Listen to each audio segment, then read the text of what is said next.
Welcome to Junk Monkey Live. This is a place where resellers get together to hang out, talk shop, blow off a little steam. And tonight we have with us Rachel Strickland. Hey guys. We're going to teach you what treat your business like a business means and how to go about doing it. So how are you tonight, Rachel? Oh, awesome. Thanks for having me here tonight. Oh, my pleasure. I'm glad you came on. Listen, folks, we got to do the disclaimer thing first. Neither Rachel nor I are certified tax experts or certified financial advisors. We're going to tell you what we have learned and how we've applied it to our businesses and why we think what we do is a good idea.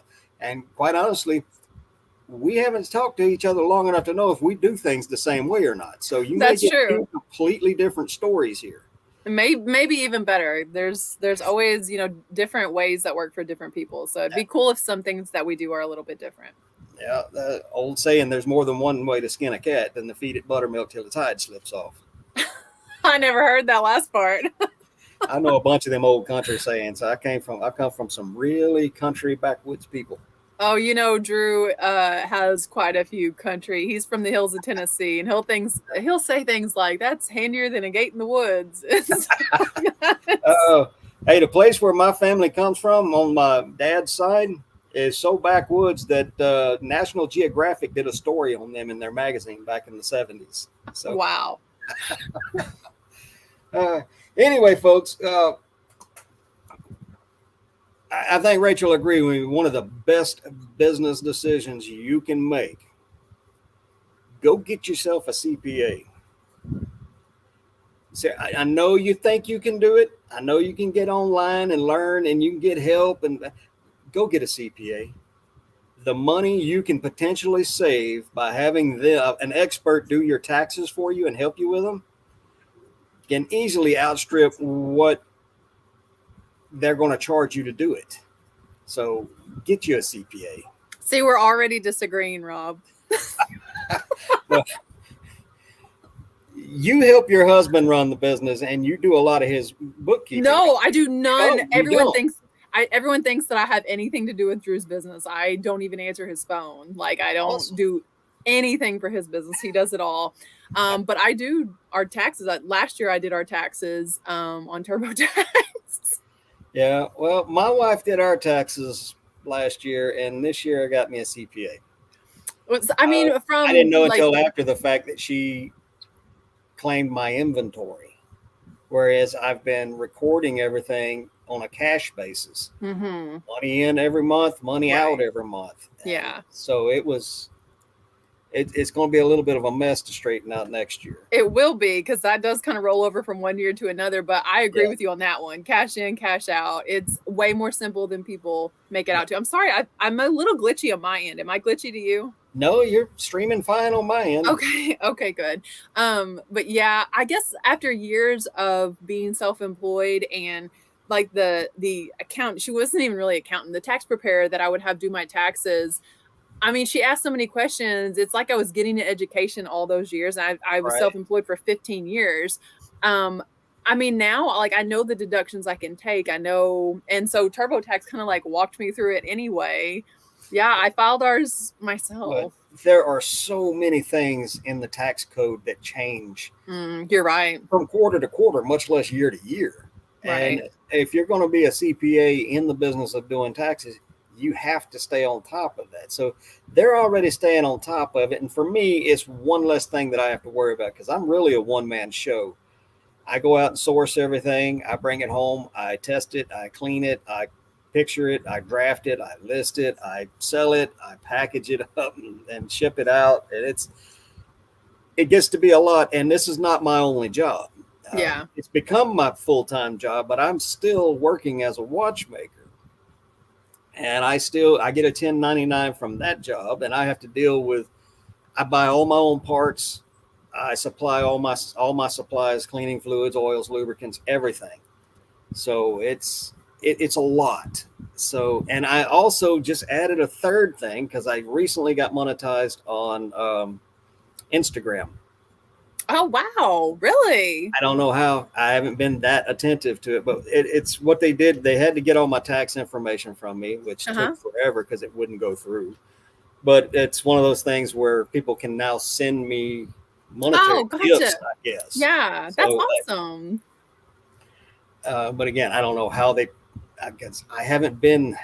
So like when you post a reel, there's a Uh, button. I want to say it's on must the be a right. button or something that people can Mhm. click. Not that I'm asking anybody to go do that. I'm just But you can telling send you them a now gift that's there. one more thing that I'm going to have to take care of and keep track of. And it's a lot. And I'm not a books keeping kind of guy. Mm-hmm. And a lot of people aren't. And cha-ching, whoo, Junk Monkey got paid a whole $5 for a watch part. Woohoo! But I Oh, had my zero. son had his biggest sale ever on eBay like yesterday, I think. Yeah. He sold so for Christmas, his dad got him a new cold air intake. He drives a Mustang, and his dad got him a cold air intake. And so he took his other intake off, and being the reseller that he is, he was like, I bet I can sell the factory one. I was like, you could probably Yeah. sell the factory one for I bet good he should money. have kept it though, because if he ever sells that car, people are going to want the original parts back to it. It's kind of high mileage. I think they'll just take whatever. Well, you'd be surprised. I mean, right now people are looking for cars from the 60s and 70s. And Mm, even if you blow the motor up and you put a new motor in it, if you kept the original motor, the price goes up. sure. I Yeah. mean, I wouldn't keep original ball joints or stupid Yeah. little things like that. Right, stuff that wears out. Yeah, well, he sold that OEM air intake for like over just over $100 plus shipping. Awesome. Good. That's one of my favorite things to find. Hey, let's Yeah. take a minute and say hello to people in the chat. I normally do that as soon as I start the show. I have to mute that. I haven't figured out a way to have the second screen up muted when I start the show. So Oh, it's a yeah. fiasco every time. Okay, we've got in a box in the garage is in here. Howdy. Sarah from the Daily Cabbage is here. The Variety Flipper is here. Roman, the Anytime Picker, is here. Chrissy from Collins on the Move is here. Ryan from Gulf Coast Pickers. Let's see who else we got here. Reseller Madness.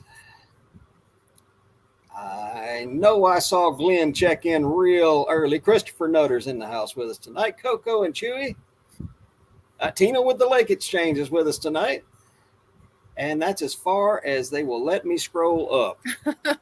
Thank you, everybody, for being here tonight. All right, first thing we didn't agree on, and that was a CPA, but you have a lot of experience with it. Yeah. I mean, I think kind of we do still agree on it though, because like if it causes your business to be less stressful and if it's worth it to you, spend the money. And I think you're doing great doing that. And really and truly, you get a good enough CPA, the amount of money they can save you, keep you from paying taxes, will offset and then You're right. what they charge you to do it for you. So get a CPA. And ladies and gentlemen, what we're talking about tonight is how to treat your business like a business. And there's more. It's not just a cliche saying. You need to learn how to run a business to do this successfully. Now, let's just jump right into it. Cost of goods. A lot of people are misled by cost of goods, I feel. I see people on YouTube channels all the time saying, oh, I can double my money on this. I tripled my money on this. And the reality is, if you say you doubled your money because you got twice in gross what you paid for it, you did not double your money. No. No, so, you made a pretty dismal profit. Like I aim at minimum 10x my money. Like if I can't get 10 times my money, the inventory is just too plentiful here. If I can't get 10 times my money, then I must be in love with the item, which is okay. It's all right to save the item that you just want to save from the trash. There's nothing wrong with less than 10 times your money, but that's as a business where I aim for, because I'm not receiving 10 times my money. I might, in that case, double my money, 5-7 times my money. I'm not going to get 10 times my money off of it. You're one of only 3 people that I know who talks about 10x. Everybody else, I don't know why people are satisfied with 3 times. Yeah, my minimum buy-in for a good item, and by good I mean it has a fast listed to sold ratio, or sell-through rate people call it, is 5 times the money That's my minimum, with the realization that I may have to sell it at 3 times the money just to get it out and have some money to reinvest. But I love 10x. 10x, actually 7x and better for me is an automatic buy. 5x, it has to have a pretty good sell through rate. And 3x is just me getting rid of something. I mean, I will say there's a bit of, I guess, a caveat to that. A few exceptions. And it's funny because the more I'm investing, the smaller margin I'm okay with. Like, I'm never going to pick up an item for $2 and unless it sells for at least $20 or more, which is 10x. But if I pick up an item for $50 and it has a fantastic sell through and I'm going to be able to sell it for $100, that is only double my money. Right. And after fees, it's not even double. But like you say, if that sell through rate is great, or imagine picking up an item for $500 and you know it's going to sell for $1,500. Well, that's only 3 times, but that's $1,000. So as that profit grows, so that's it's one of those things. It's kind of like in a tier. Yeah. A lot of people know I buy and sell Rolexes. It is not uncommon for me to buy a Rolex and pay $1,000, $1,200 for it. And they're usually broke, which is how I get them that cheap. But I'm also a trained watchmaker and I can repair them. But it may cost me upwards of $700 to $1,000 to fix them. So now I've got close to $2,000 in them and I may have to sell it for $3,000. So, there's $1,000 beyond the $2,000 I spent. And by the time I pays fees and everything, I may only make $200 or $300 on it. Right. But I can normally sell a Rolex like that in less than 6 weeks. So, and I haven't always been able to just buy Rolexes, and we'll get to that part in a minute. I call that money management. But you're right. I love it. Well, this hand in hand with cost of goods and how much you should spend on an item is what you should buy. Now, we all know, especially you, that anything can sell. Yeah. I mean, I personally I watched in your store, I saw you had listed I think it was a 1976 Philadelphia minted Jefferson nickel. You sold it for like $12. I sold it for $10. I sold a nickel for $10. $10. I happen to also be a numismatic, somewhat of an expert. I've owned a couple of coin stores. Yeah. Oh, cool. Ladies and gentlemen, there is nothing rare or collectible about a 1976 Jefferson nickel with no mint mark on it. Yeah, Mint mark at that time just meant it was made in Philadelphia. The other 2 mints marked there, so Philadelphia didn't have to. Now, the first time you saw my nickel in the store, did you roll your eyes and think she's never going to sell that? I was actually thinking, I need to send her a message and tell her that no mint mark thing doesn't really mean anything. But it crossed my mind a couple of times. Then before I could ever send you a message about it, you sold it. Yeah. But and I didn't know the buyer on that. It wasn't like a fan of the channel or a follower or friend. Well, not that you know of. Yeah. But, folks, just because something can sell doesn't mean you should go out looking for that item and try to buy it. Right. I mean, you can go to the bank right now and buy $200 worth of nickels and find 50 or 60 of those 1976 nickels in there and list them for sale. They're probably not going to sell. Or if you do sell one, it could lead to trouble. There are things you should just kind of steer clear of, and that's where sold comps come into play. You need to look items up. Even if it's something you've picked up and sold before, you still need to look it up because markets change. That's true. And there was one other thing you sold. In fact, kind of famous for it. The chip or the gum wrapper? The potato chip. Yeah. The gum wrapper doesn't. After the potato chip, the gum wrapper is. Yeah, the most hectic thing about selling a potato chip is packaging it because like that's very fragile, and then compound that with the fact that it was a bubbled up potato chip. The ones that are it's even twice as thin. Yeah, and so I actually did a video about how I packaged that. Like, I'm not afraid of breakables anymore. I feel like Macaulay Culkin on Home Alone, where he's like in the furnace with the in the basement with the furnace. He's like, I'm not afraid anymore. Like, that's me when I discovered how to pack fragile and breakable items. I'm just like, I'm not afraid anymore. Well, the point of this is, folks, don't go out and buy a truckload of Beanie Babies. I don't care if you can get them for 10 cents a piece. Yeah. The amount of, and you can sell them for $2 a piece. The problem is the amount of time it's going to take you to sort, clean, list, sell. It's so long tailed of a sale that it's really not worth the effort you put in it. You're going to be making pennies on each one. Mm-hmm.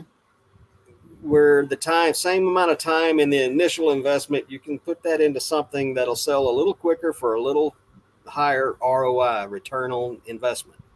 Yeah, in walks Whatnot though, and like throws that on its head, and suddenly I can pick up entire collections of one thing for 10 cents a piece, knowing they'll only sell for $1 a piece if I start them at that, because it's a whole collection and it drives people. Like the way you source for Whatnot and the way you source for any other platform, night and day difference. Another good thing for Whatnot stuff is if you have some cheaper stuff like that, they still have that shipping thing where you pay the full shipping on the first item and then only a little bit of shipping on the other items. Right.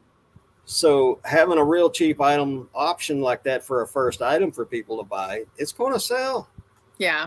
And it's good. It's good fodder for the sales, so to speak. But in general, especially for eBay and Poshmark, you shouldn't go out and buy really cheap things. Now, I say that, but there are some things that are kind of worth it. For instance, I have one thing in particular that I buy super cheap, and they sell. They don't sell real fast, but I sell a handful of them every week, and that's remote controls. Mm-hmm. I pick them up for literally 3 or 4 of them for $1. Mm-hmm. To ship them, they're only 3 to 5 ounces, so the shipping is real cheap. They're easy to clean, easy to test, easy. I've got a drawer full of them, and I generally get anywhere from $5 to $10 a piece for them. Every once in a while I get lucky and I get one that's $15, $20, $25. Mm-hmm. But the vast majority of them sell for $5, and I've got maybe 10 cents invested in them. Yeah. And I sell a good 4 or 5 of them every week. So that's an extra $20, $30. That's dinner. Per week. It's dinner. That's my water bill. Yeah. Oh, not mine. Mine was $104 this month. Oh my gosh. Ours is like between $20 and $30 a month. Yeah. Well, we have the nicest lawn in the neighborhood. my grass is brown. Ours is dark green, very rich, it's like talk about spending money on the things that are important. Yeah, and Roman, I know I've sold some good ones. The best one I think I've ever sold, though, was a remote control to a fancy toilet. Oh, yeah. I feel like I saw you post about that. I think I sold that thing for $65, and I paid, I think, $1, maybe $2 for it at an estate sale. Those people were desperate. They were like, I've been doing this by hand. Well, it's these fancy toilets. Well, they have a lot of extra features. They got the bidet. Yeah, they do. Anyways, a lot of extra features on their toilet, and it's you don't need controlled. And I'm like, okie dokie then. I don't judge. I just buy this stuff and sell it. But be careful, folks, what you're buying. Another bad buy would be shoes that are too beat up. Mm-hmm. I can take a pair of leather dress shoes or a pair of cowboy boots, and I can bring them back almost literally from the dead and make them look good. But some shoes are just, especially athletic shoes, if there's no tread left on them, I don't care how good the uppers look.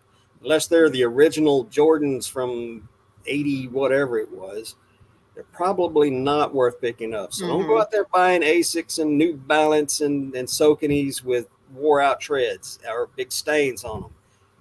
If you don't believe me, take yourself to the bins, buy a cartload of just average athletic shoes, bring them home and see how much work it is to clean them and get them presentable. I didn't want to clean my own shoes. Yeah. I feel like one of my worst buys, it was a popular one. And just because something is popular, do what? Was it movie posters? Oh, no, but we'll talk about those. But like one of my worst buys, it was a popular thing. Just because it's popular does not mean you need it in your business. Okay. Because you're not just treating it like a business. You're treating it like your business. Right. So when TJ Maxx, Marshalls has their yellow tag clearance. People go nuts. You're not a Yeah. reseller if you don't show up and do the yellow tag clearance. Well, let me explain to you. These clothes did not survive the retail store. Okay. No one bought them at retail. They were then moved to Ross and TJ Maxx, and Marshalls, were surprised they sat on the rack and no one wanted them. They put them on clearance and no one wanted them. They are now begging people to take them, and you think it's a good idea to go buy them and put them on the internet. They'll be like no-name boutique stuff. Rob, I went crazy one of my first years reselling, and I went and loaded down my car with Love and Fire. Have you ever heard of that brand? No, nobody else has either. All these little juniors crop tops and junk because it was cheap, and everyone was at the yellow tag sale. Like, gag me. No, don't do it. Don't go shop retail arbitrage when it's junk that no one wanted. Even the name brand stuff, the market can change on it. Look what happened to Ray Dunn stuff. I mean, that stuff is in every little. It was basic for too long. It's now in every little Tuesday morning or Tuesday night, every little discount home goods store. Say for a few pieces. Shelves and a few pieces, of course. There's always going to be, even Beanie Babies has an exception to the rule. But, in general, Ray Dunn and Willow Tree, that stuff used to be hot. You'd find it, and it's, if you could get it for $5 or less, you knew you were going to make money.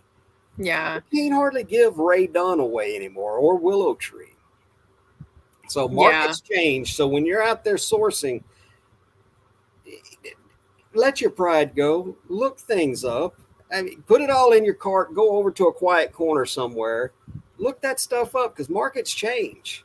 Good night, Will. Will said he's leaving. Good night, Will. Man, glad you stopped by. So, you got to be careful what you buy. I mean, and sometimes things are too popular for too long. I'm a huge proponent. I love army camo. Okay. I think it's beautiful. And then all of a sudden everyone loved army camo.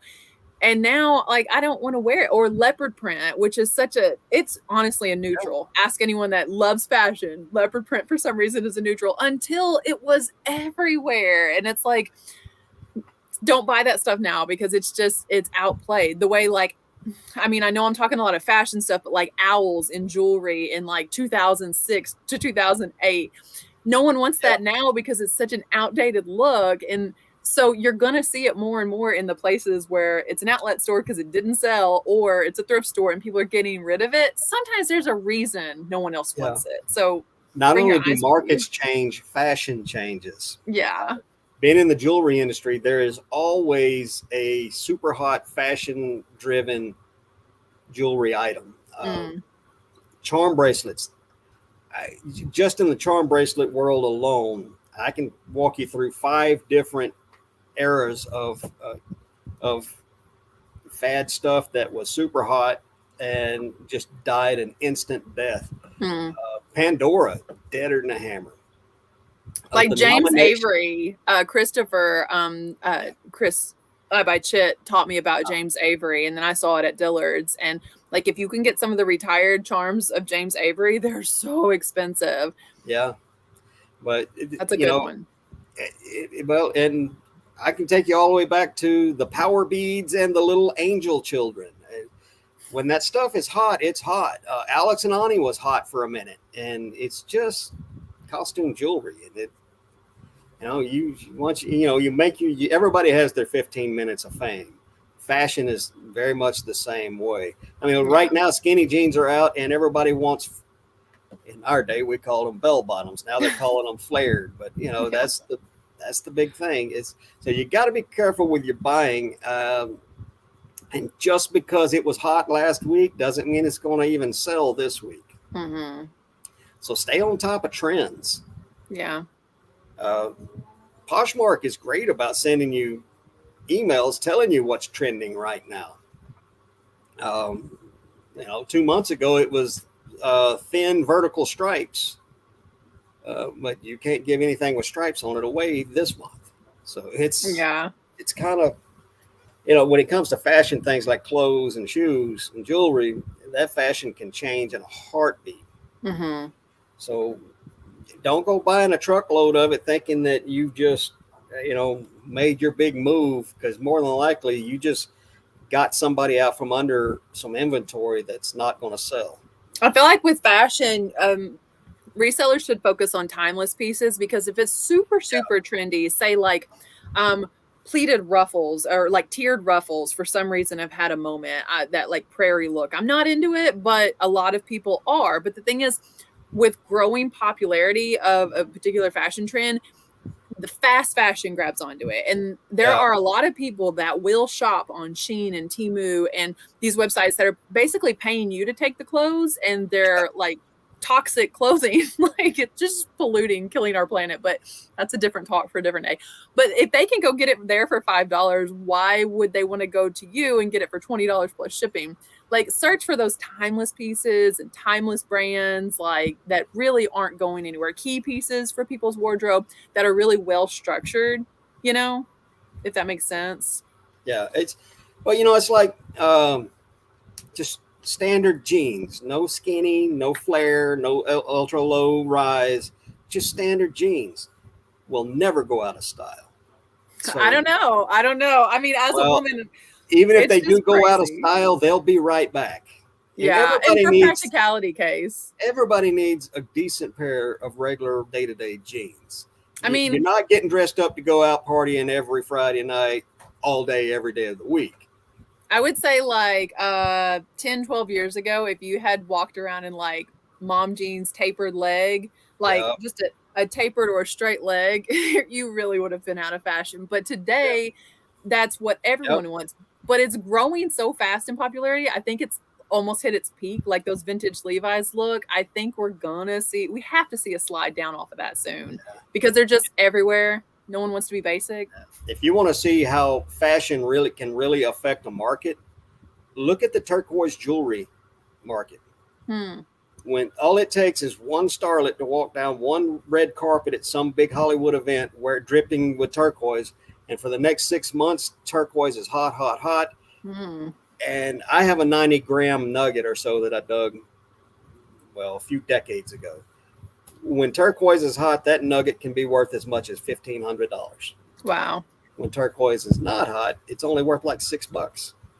Well, like Karl Lagerfeld, used to be the designer over at Chanel, and his stuff shows up. I mean, he's passed now, but his stuff shows up in TJ Maxx and everything, Yeah, stores like that a lot now for pennies on the dollar yeah. of what it used to be. But then at the Met Gala this year, it was an homage to him, and everyone was decked out in his clothing or something representing him. And I kind Yeah, of wondered, what's that going to do to the resale price? Are you going to be able to pick up that bag at TJ Maxx and now flip it for more, because all of the stars are like dripping in a his line. Yeah, designs? well, that's another thing that happens. That's why when everything that's been around comes back around. Mm-hmm. In style and fashion. We've had a couple more people come in the show. We have the Pickin' Preachers joined us tonight. Howdy. Ping, you finally made one of the shows. I've I feel like changed she's around always so been here. much that she couldn't keep track of when I was going to be on. Normally, folks, last week I started doing the show at 5 and told y'all it'd be at 5. But when I invited Rachel, I messed up and just automatically typed in 6. And I wasn't able to get back in touch with her in time to change it back to 5. So we went with 6 tonight. Oh, boy. Let's see. So we kind of got off on a tangent there, but be careful of what you spend your money on and how much you spend on it. 3 times your money, 2 times your money is not enough. 5 times your money for me is the bare minimum. And if you can source something that you can get 10x on your money with, get after it. Just make sure that it will actually sell. And Yeah. by the way, what I'm hearing out of the collectible world, the Funko Pops are the new Beanie Babies. I've heard that Funko Pops are having a hard time lately, and I'm like, They are, really? yeah, they are. They're Could it be another example of something that got too big for too long, and everyone has the ones that they want? yeah, basically is. Well, the same thing happened with Beanie Babies. I was actually present in a coin store one time that got in the Beanie Baby world. And I watched people fight to pay $600 for a little beanbag animal. And and there See, are that's still the people around that think that their life savings and those tied up in those beanie babies is going to make them rich when they get ready to retire. And See, boy. that's the difference in an item having intrinsic value or extrinsic value. And like what you do with a Rolex or with fine jewelry making, at the end of the day, it's gold, it's platinum, it's Right. diamonds. Like at the end of the day, that has a set value, regardless of whether or not you or I appreciate it.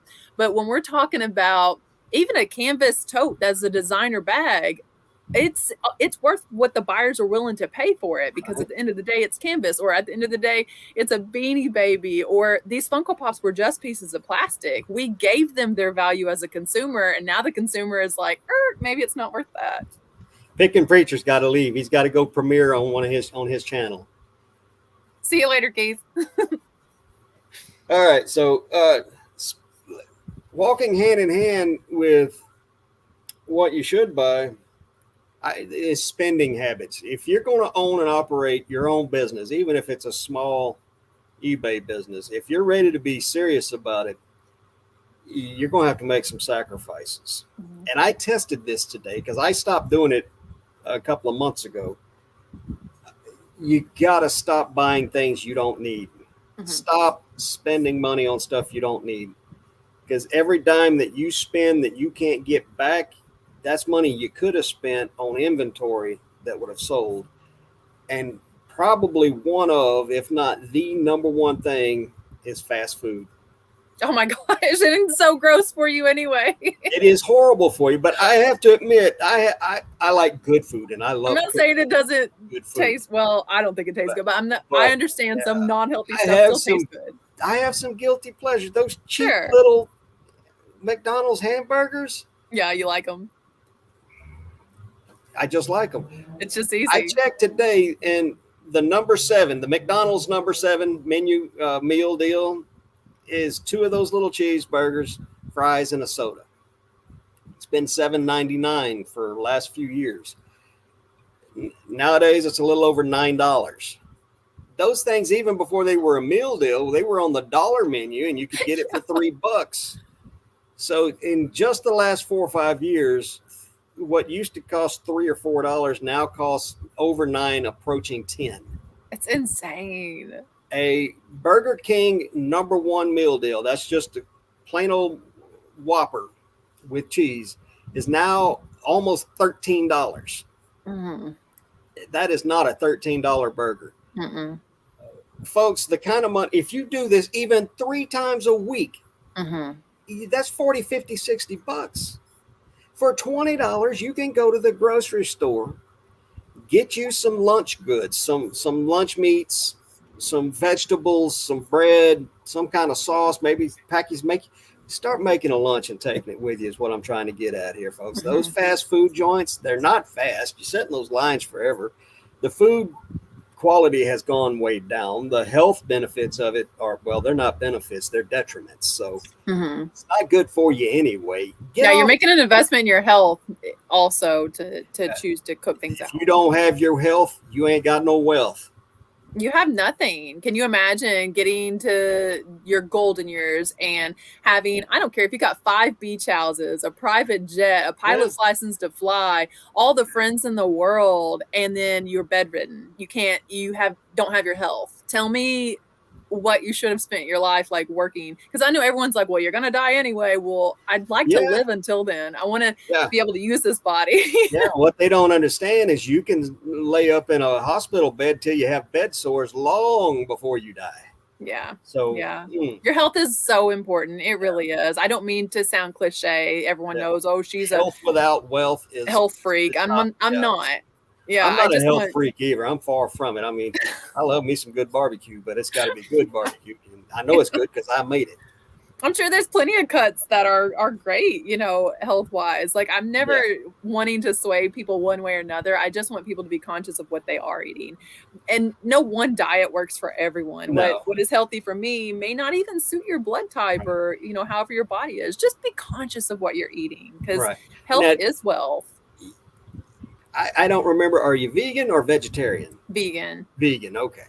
I'm not. Mm-hmm. I grew up in East Texas. I grew up in a family that owned a barbecue joint. We raised, if it had feathers on it, we raised them by the thousands. So, It's food to me, and I'm going to eat it. Now, Yeah. this ain't a food show, folks. This is a reselling show. And we're talking business tonight. We'll have that discussion another. You know, you were talking about what you don't spend money on, though. And I like that you dipped into like your personal life also, because people may think we're talking about just what you don't spend money on in your business. And there are certain tools you need to buy, but in your personal life, like to the extent, like I don't buy paper towels or paper napkins. We use cloth napkins because you get to buy them one time. I needed a nail file yesterday, and they had several of like the cardboard ones. It seemed like you had to buy 24 at a time, and I don't need 24. Have you seen the glass ones? Yes, you could buy one that's either glass or metal. And that's what I did. I bought the metal one because I recently got rid of a metal one I had since high school. I'm 37. So I'm like, in my eyes, I buy this one for $1.98 one time versus buying how many of these disposable cardboard ones? The fast food thing comes in when you're outsourcing. Yeah. Lunchtime's around, you just finished one place, you're headed to another place. Yeah.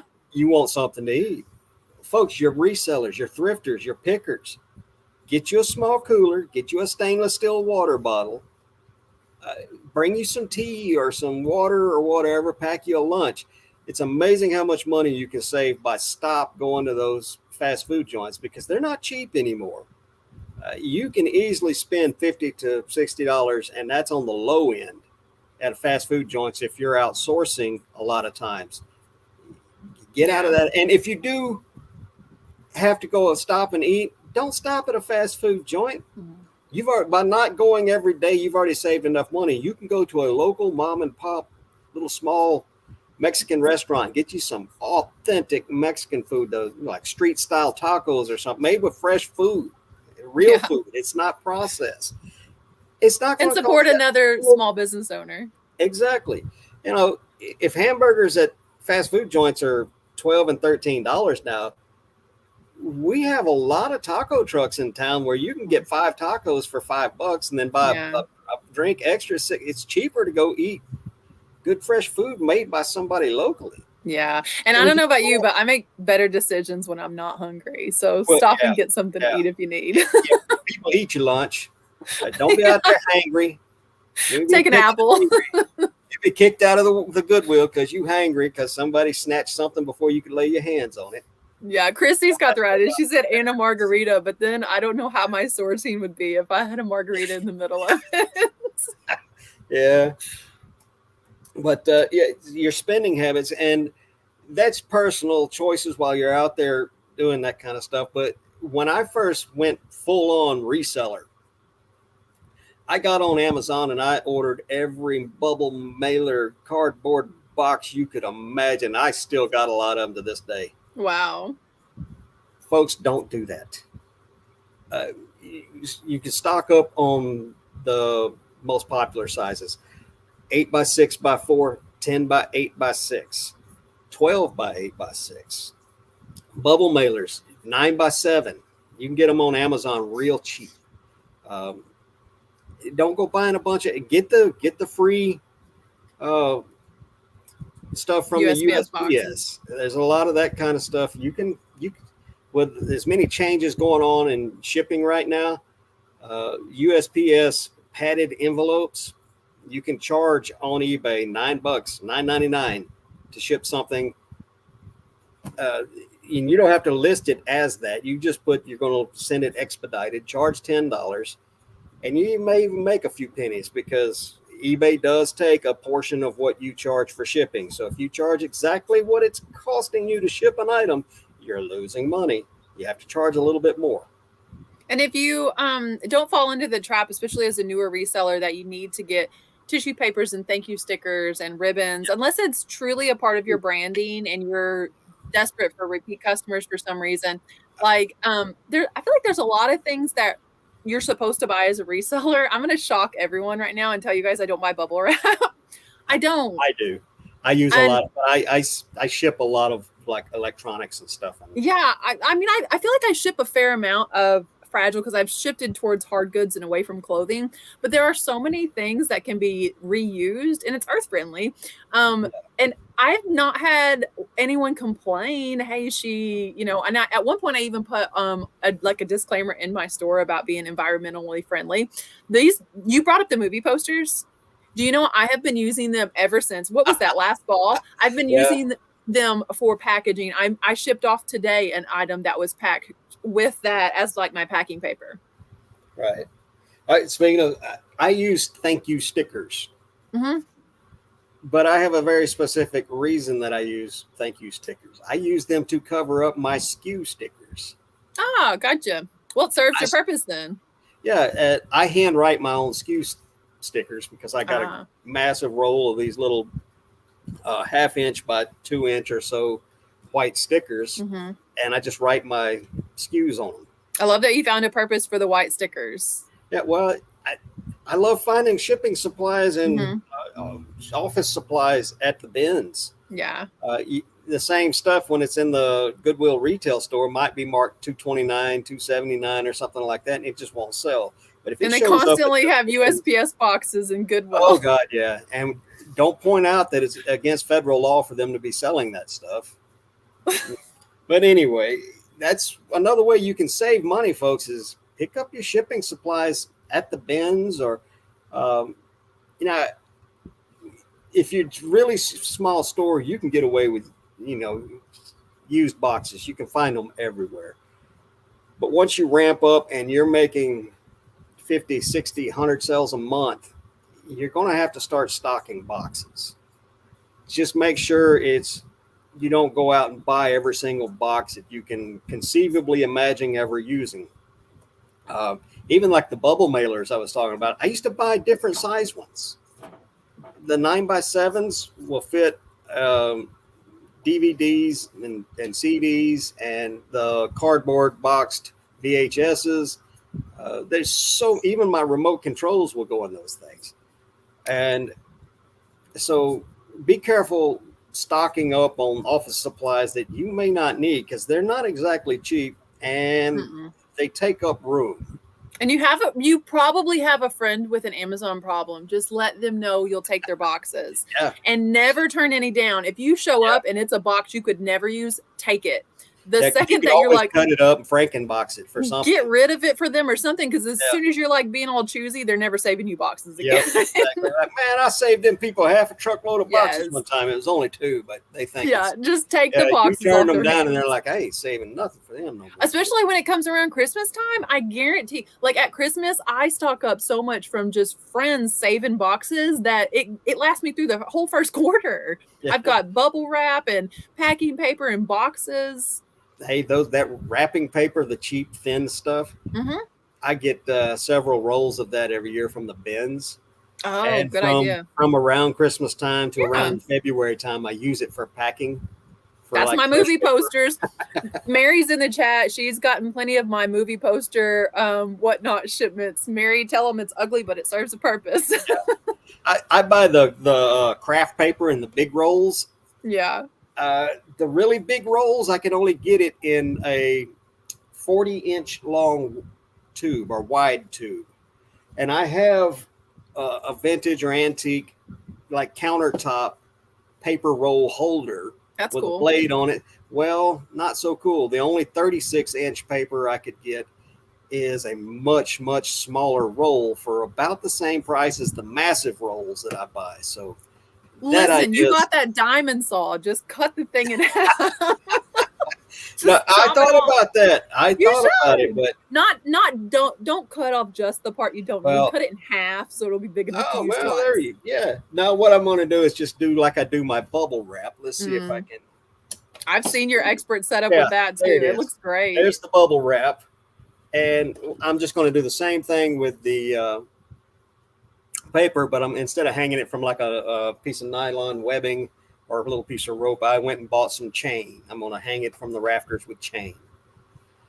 So, or it'll probably stay on the floor and I'll rip it off as I need it for the next couple of months till I get tired of doing that. But folks, spending habits, take a hard look at your spending habits. Stop spending money you don't need to spend, because if you're going to get serious about having a business, reselling business, you're going to have to cut your unnecessary expenses. Yeah. I Yeah. have a list that I make every month. And at the end of the month, when it comes time to pay the bills, I start checking boxes and making sure that I know how much money I need to save back or set aside for bills that are coming up. Mm-hmm. I guess you'd call that a budget. Yeah. Yeah. I mean, my son at 17, like I was a lot older than 17 when I had the checking account that he has, because the way that I'm teaching him to resell is don't spend the money that you make. Do not Yeah, spend it. that's right.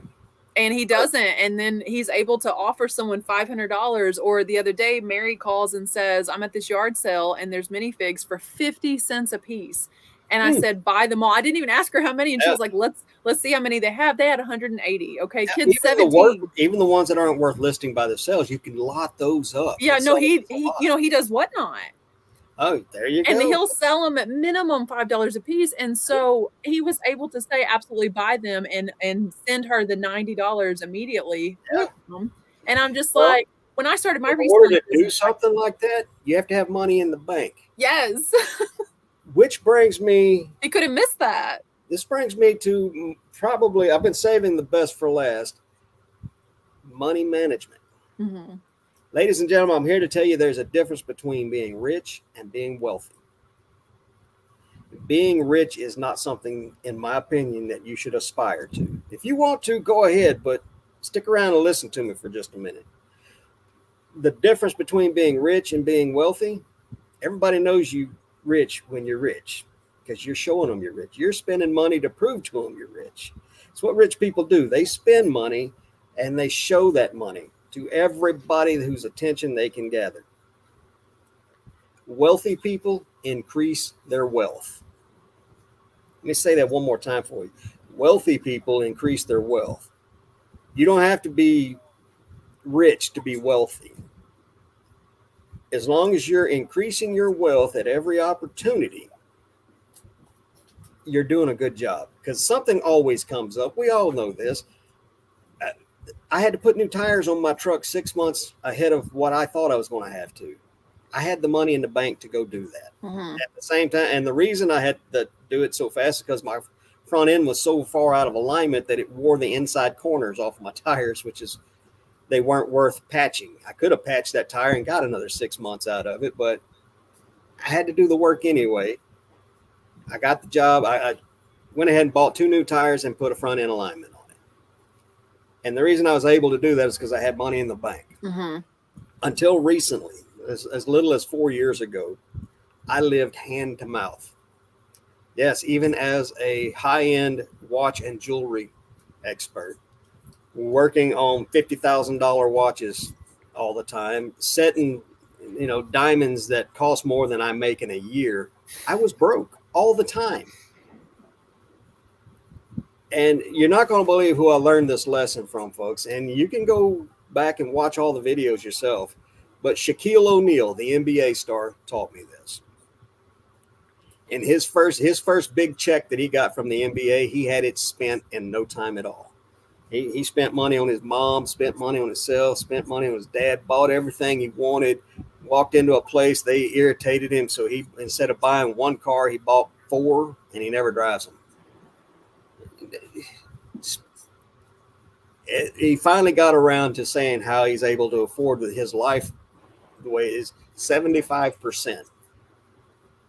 Every time you get paid, put 75% in savings. I do mine a little different, but we'll get to that. The idea is not to put it in savings and never touch it again. The idea is put as much of it into savings as you can, live off that 25% as much as you can, and only reach into that 75% when absolutely necessary. Now, the first couple of years I was doing that, every single month I had to reach into that 75%. But eventually a month is going to come where you don't have to reach into it. Now, the following month you may have to reach into it, just not as much as you did before. And you may go 2 or 3, several more months before you have a month that you don't reach into those savings. These days, I do things a little different. Every Monday, I get my payouts. I go to Poshmark, I go to eBay, and I get my money. And it takes sometimes 3 days for it to show up. Every Friday, I get online, I go to my bank accounts, and I put all but $200 into savings, all of it, whether it's more than 75% or less. I know that on $200 in a week, if I need a tank of gas, I can get it and still have money to go out and source. If a great sourcing opportunity comes around, I can get on my phone, tap a few keys or buttons, or touch the screen a few times, and I can transfer that money to where I can get it and get my hands on it and use that for a big buy. If you don't have the ability to seize an opportunity when it comes around, you're in trouble. You need to set yourself up for that. And it's not something you can do overnight. Mm-hmm. It took me years. You're right. Enough wealth to where when something happens or something bad happens and I need to lay my hands on some money to take care of an immediate problem, I can do that up to a point now. Most things I can handle. If I needed a new roof right now, I may have to take out a loan. But if I needed a new washing machine tomorrow, I could go get one. And that's the kind of thing that's important to me, is that it takes a big strain of stress off of my life and allows me to focus on things a little better. When I first moved here with my family 12 years ago, we were living out of a truck and a Motel 6. We didn't have a house to move into because the company that was supposed to have a house for me when I got here, they didn't do that. Wow. I was having to call U-Haul every single day and extend it. I was one day away from having just enough money left where I could re-rent that U-Haul truck and drive it to Texas, and we live on mats on the floor until I could get my feet under me. And that last day, we finally found a house we could move into. And the very next morning after we found that house, I had to get on a plane and fly back to Texas to work a job for 2 weeks to build my money back up. Wow. Thank goodness it was available to me, because it was rough. And first couple of years I was here, hand to mouth all the time. But folks, just because you get your hands on some money, don't run out and look for a way to spend it. Please don't. Don't do that. Stop doing that. Yeah. You get a big paycheck, you sell a big item, don't go nuts and go spend that money. Put it in the bank. Trust me, opportunities come around. Yeah. They do. How many times have you thought to yourself, man, I wish I had some money. This if I just had $200, I could buy this item and flip it for $1,500, but I don't have $200. That was me. I never had $200 to spare. And quite honestly, it had to have been the good Lord looking after me, because there was not a month that come around that I didn't know where I was going to get the money to pay the bills that I knew were coming up. But somehow it always fell together. I mean, I was hustling, side hustling, did everything I could. I sold anything I could get my hands on by auction. I didn't know how to resell. I didn't even know what reselling was back then. I didn't figure out or learn about reselling until just weeks before the pandemic and the shutdowns happened.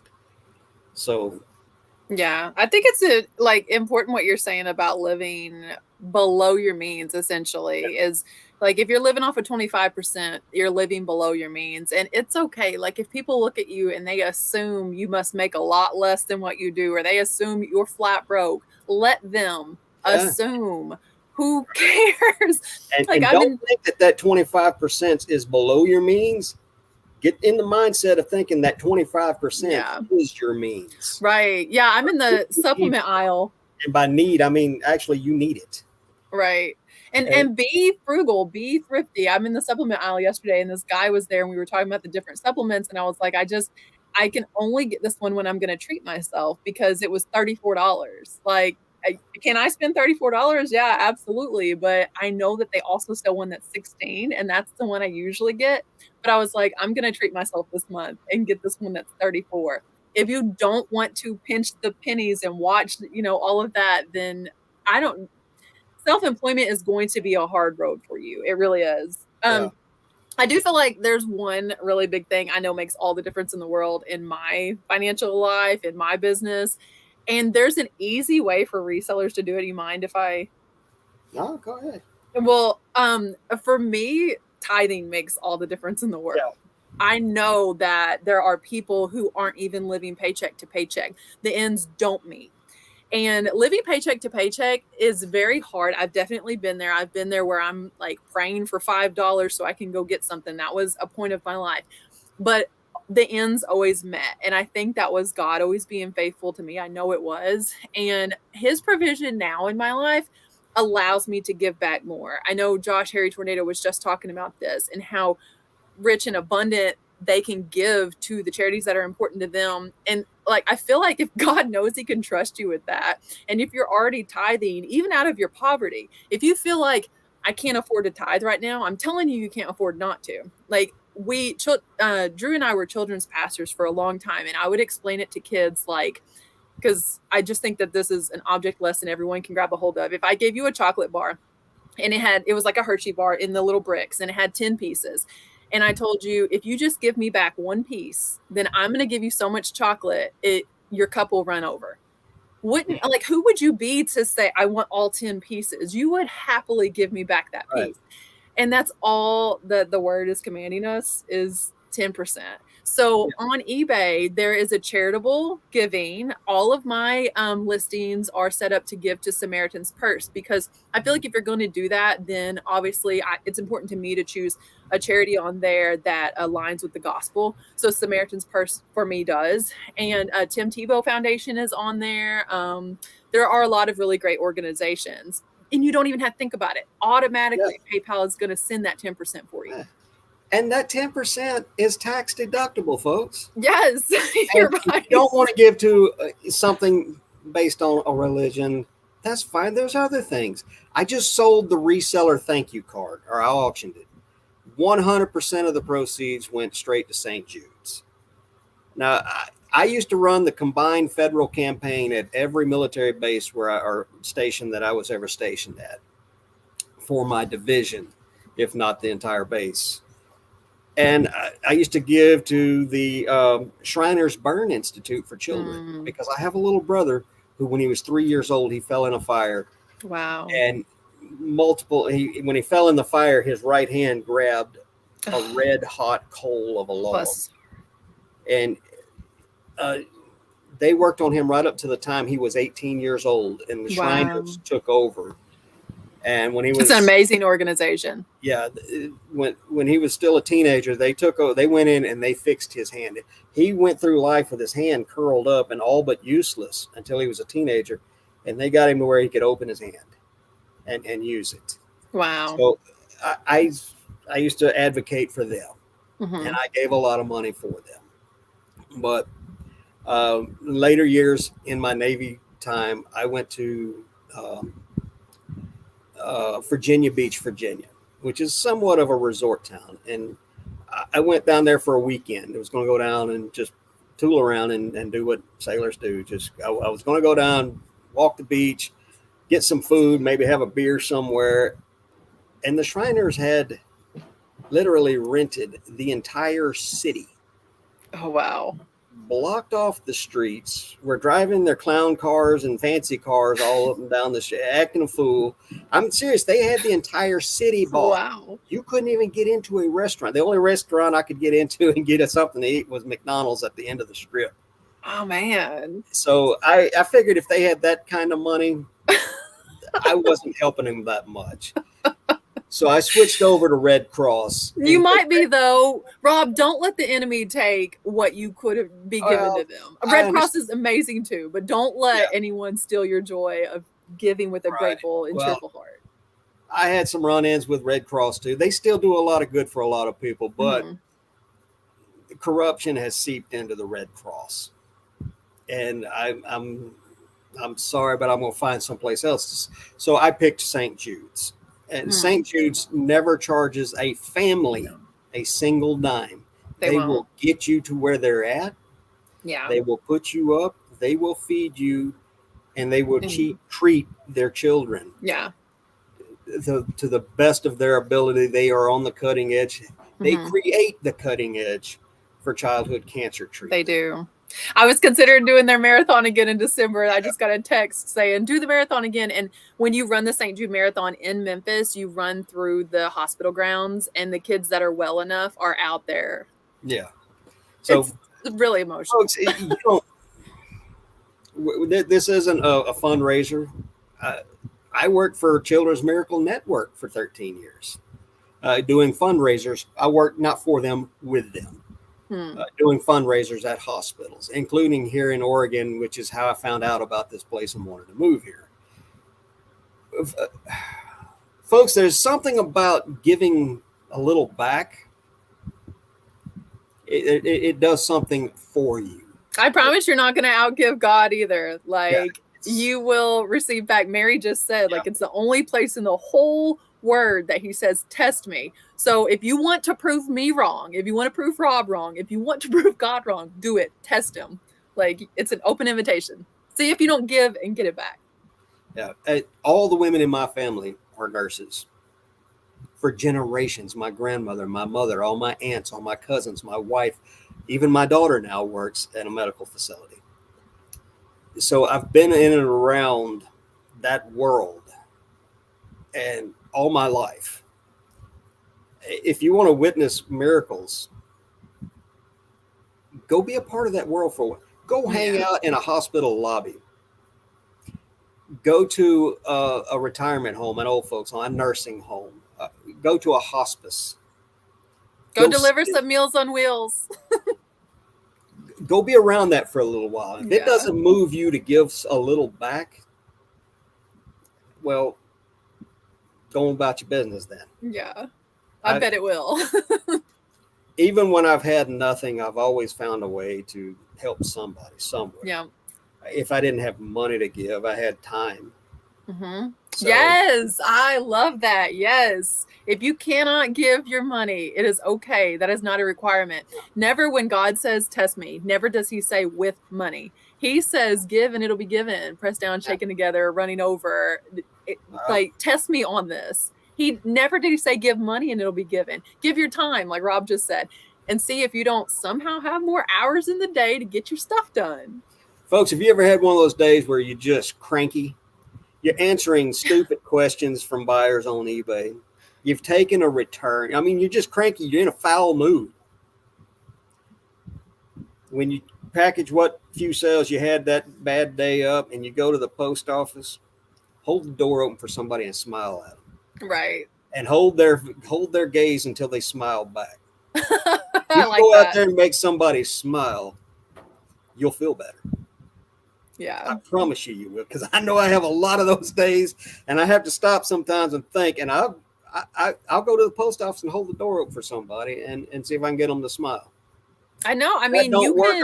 I'll go to the grocery store that I go to all the time. I'll go hold the door for somebody or something. But if you're feeling bad, go make somebody else feel better. You will too. Yeah. I mean, honestly, like, you can be, I know I've heard it, that you can be one of two things. You can be the thermostat or the thermometer. Okay, so the thermometer is going to tell the temperature. So basically all the negative energy around you, if everyone is you're just having the worst day, you're just going to show it's a bad day. Or you can be the thermostat and you can set the temperature and you can be like, you know what, despite being cut off in traffic, despite all of this, now I'm going to smile and hold the door open because this next person deserves to have a better day than what I'm having. I'm going to choose to change things, you know? When you are having one of those bad days, don't make business decisions when you're like that. Wait till you're in a better mood. You're right. Walk away from it. Hey, I've been a mechanic in my days, and trust me, you get mad when you're a mechanic. Ain't that right, Drew? Hey, and when you get to the point where you want to throw the wrench, you get to the point where you want to type a mean message back to somebody you're having problems with on eBay, stop. Yeah. Get a cup of coffee.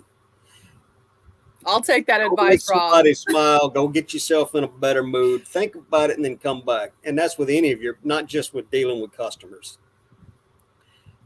Don't make bad decisions when you're in a bad mood. Right.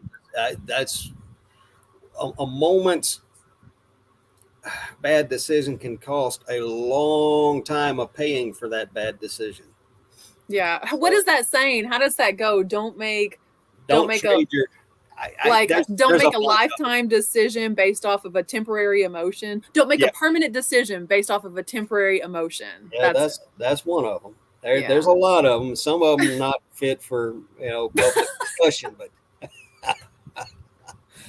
but yeah, a moment's pleasure can cost you a lifetime of trouble. So just because you're Yeah. mad and you want to do something, don't. Yeah. Just stand up, walk away from the keyboard. Get some Go, friends that'll talk you off the ledge. yeah, yeah. Or go out and make somebody smile. Trust me, if you can Right. go out and make somebody smile, it'll make you feel better. You'll Yeah. make better decisions. Yeah. So, this whole show was about how to treat your business like a business. It's hard to make good business decisions when your personal life is in turmoil, Mm-hmm. even a little bit. I and folks, that 75%. I've told that to so many people, and they look at me like I'm stupid. I don't think you are at As all. I soon think you as have a I great set idea. that number out, they're like, "He's crazy. He don't know what he's talking about," and they stop listening. Mm. And it's hard to get that point across. But think about it. Try it. I'm not telling you to go out and buy a CD or a bond that you can't get your money out of for 6 years, 10 years, 5, whatever it is. Put it in a savings account. It's still there. Yeah. It's there if you need it. It's okay. There if you need it. It'll be there when you need it if you Mm-hmm. continue to feed it. Oh, that's good. You can put that on a bumper sticker. Oh, I hate bumper stickers. Oh my gosh, that just goes for so much. That goes for like love and relationships, Yeah. and it'll be there when you need it if you continue to feed it. I love it. I just came up with that one off the top of my head. You need to make a sticker. That's good. Yeah. Hey, Lisa, how are you? Mama Hi, with Mom. Camera Lori has joined us. Drew, I saw you back there, buddy. I just haven't said hi yet. Um, Folks, the whole idea of running your own business is freedom. And not just financial freedom, but mental health freedom. You don't have to sit and watch your coworker who happens to be your boss's wife's nephew get the promotion that he is in no way qualified for, or get the same paycheck as you are when you're doing all your work and cleaning up behind that knucklehead. And if you're going to own your own business for not only financial but mental health, you've got to be careful. If you're a breadwinner, not the breadwinner, a breadwinner, because these days everybody has to chip in. And if you're going to be out there doing this stuff, you got to do it right. If eBay or Poshmark or reselling is a hobby for you, it's a game, it's something you do in your retirement to make a few bucks, fine.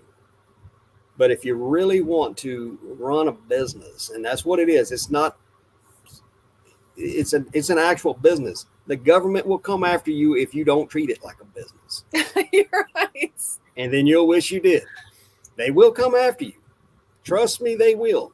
Those 80-something thousand new employees they hired, they're not going after billionaires because there's only like 15 or 20 of them. Mm. And it don't take 82,000 employees to get them. They're coming after resellers. They're coming after small businesses. They want everybody to pay their fair share. It doesn't matter what you think the uppers are paying or not paying. You have to pay what you owe. It doesn't matter what somebody else is doing. It matters what you're doing. So run your business right. Get you a CPA unless you're very, very familiar with the tax code and how to utilize it.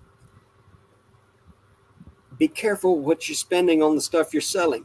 2 and 3 times the money is not enough. Mm-hmm. It really isn't. By the time you pay for fees, pay for store fees, pay for final value fees, promoted ad fees, taxes, double the money, there's sometimes where you can literally lose money at doubling. So 5x the money on the minimum, 3 times just to get rid of it, to get your money back and move to something else. Ideally, 10x. Look for that. Find something you can source for 10 times the money that will actually sell, and make that part of your business. Let's see. Spending habits. Stop spending money you don't need to spend. You got food at home. Yes. For less money than what you can buy hamburgers at a fast food joint, you can go buy lunch materials. Love Carry it. it with you. You are a thrifting, picking reseller. Find you a small cooler, find you one of those little ice packs, find you a stainless steel water bottle. Stop buying those plastic bottles of water. Yeah. Seriously, it ain't no different than the water that comes out of your tap. No, get a stainless steel bottle. It's Stainless super steel easy bottle. to Yeah, clean. it's less trash for you to deal with. You just refill it every time. You wash it out once in a while. So stop spending. Watch your spending habits. Don't spend money you don't need to spend. Mm-hmm. Manage your money. Mm-hmm. Okay, just because you have it don't mean you have to spend it immediately. It will not burn a hole in your pocket, I promise. Put it in that savings. Put the majority of the money you make in your savings account. It don't matter if every month you have to go back into your savings and pull some of it back out. If you keep doing it, eventually you won't have to pull as much out, and every great once in a while you won't have to pull any out. It is a great burden off your shoulders knowing that if a good deal comes along, you've got money in the bank. If an emergency happens and you need money to do something, it feels really good knowing you got it in the bank. Yeah. So stop living hand to mouth. Stop living paycheck to paycheck. Hey, you only got $20 to your name. $20. What am I gonna do with $20? I might as well get some pleasure out of it. Stop doing that. Right. Put that $20 in the bank. Mm-hmm. Okay. Next month, if you only got $20, you put it in there too. Now you got $40. Mm-hmm. Just keep doing that. Just just keep doing it. Yeah. Hey, we all need a break. We all need a vacation once in a while. You know what? Your vacation, instead of being a staycation, if you keep putting money in savings, you can afford to go on that cruise. Mm-hmm. Go to that theme park. You take a real vacation.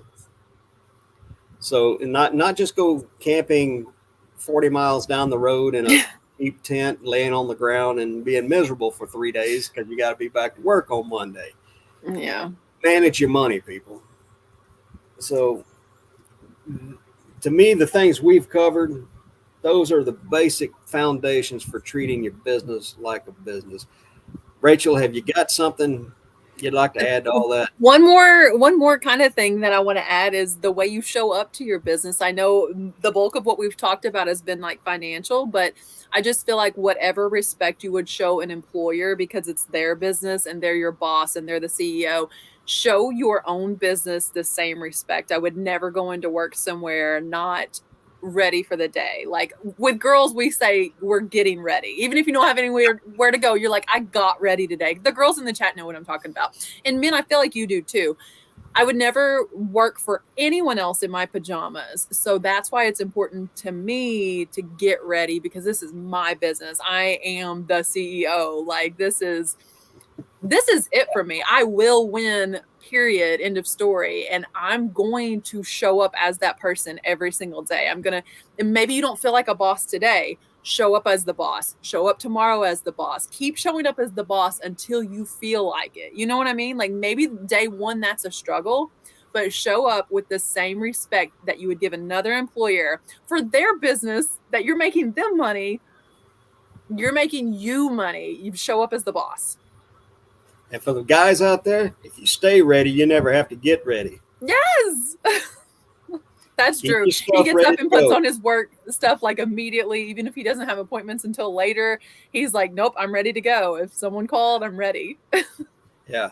It used to drive me nuts. I'd ask somebody if they wanted to go fishing. All right, let me get ready. I'm like, what do you mean get ready? Grab your Yeah, tackle box, your fishing rod, and let's go. let's go. Treat your business the same way. Keep your IKEA bag, keep a couple of them in your vehicle. Yeah. Keep your testing station, keep all the tools you need for your testing of whatever it is you're messing with.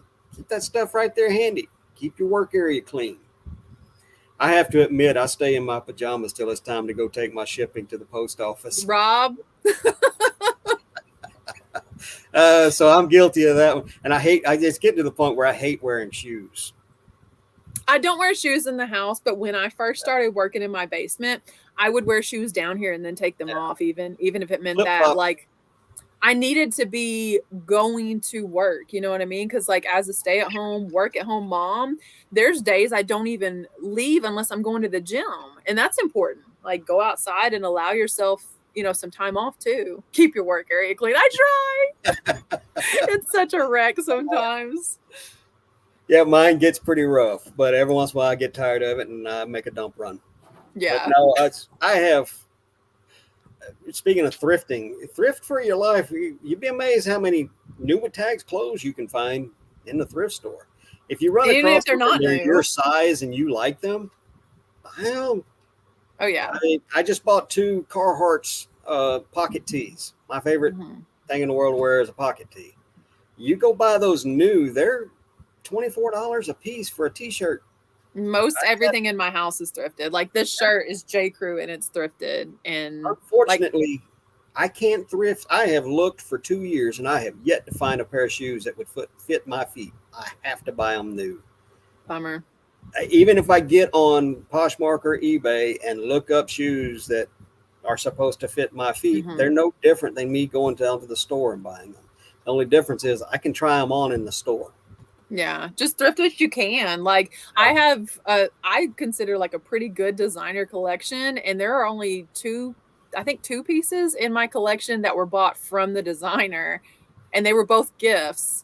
So like all the rest of my stuff comes from eBay and whatnot and Poshmark, like my Louis Vuitton, my Gucci, Chanel, Prada, it's all secondhand.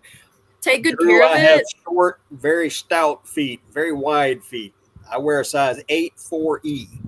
Oh, those are almost as wide as they are long. Yeah, well, You're like a Lego minifig. Yeah. And another problem is my right foot is thicker than my left foot due to a injury. So, finding shoes that will fit. I'll tell you, I didn't even know that until a couple of years ago. I'd go just try shoes on until I found a pair to fit, and it was never the same size from one company to another or one style to another because I didn't actually know what size my feet were, and my feet would hurt me so bad that they literally told me I had what is that thing? Gout or something? No, not gout. It's the one where they have to go in and cut the tendon. Plantar fasciitis. And once I found out that I was wearing the wrong size shoes and I started spending up and getting the correct size shoes, my feet stopped hurting. That's awesome. I'm glad that you found some relief. The pain sometimes was so bad that if I'd been up on my feet for a little while and then I sat down, when I stood back up, there was a very good chance I was going to the ground. Wow. It hurt that bad. I feel like I need to clarify because right in the middle of your pain and your story, I started laughing. I was not laughing at your pain, but I was laughing at Drew's ridiculous comment. Extra stretch sock. No, I actually own. Hey, Kent, how are you? You stuck in on me, buddy.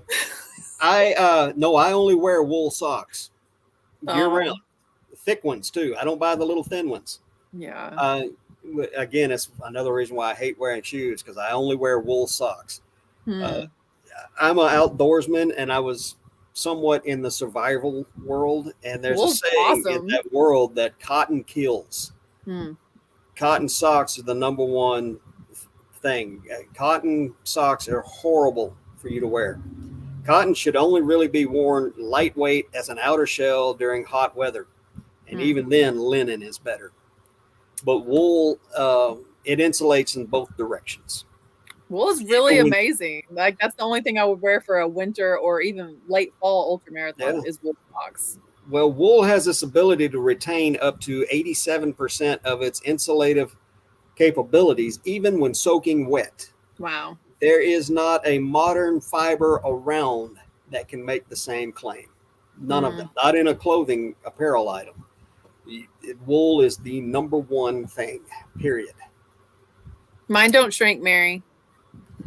Yeah, that's the problem with socks. With wool socks is if you wash them in your washing machine, even on cold, they're eventually going to shrink.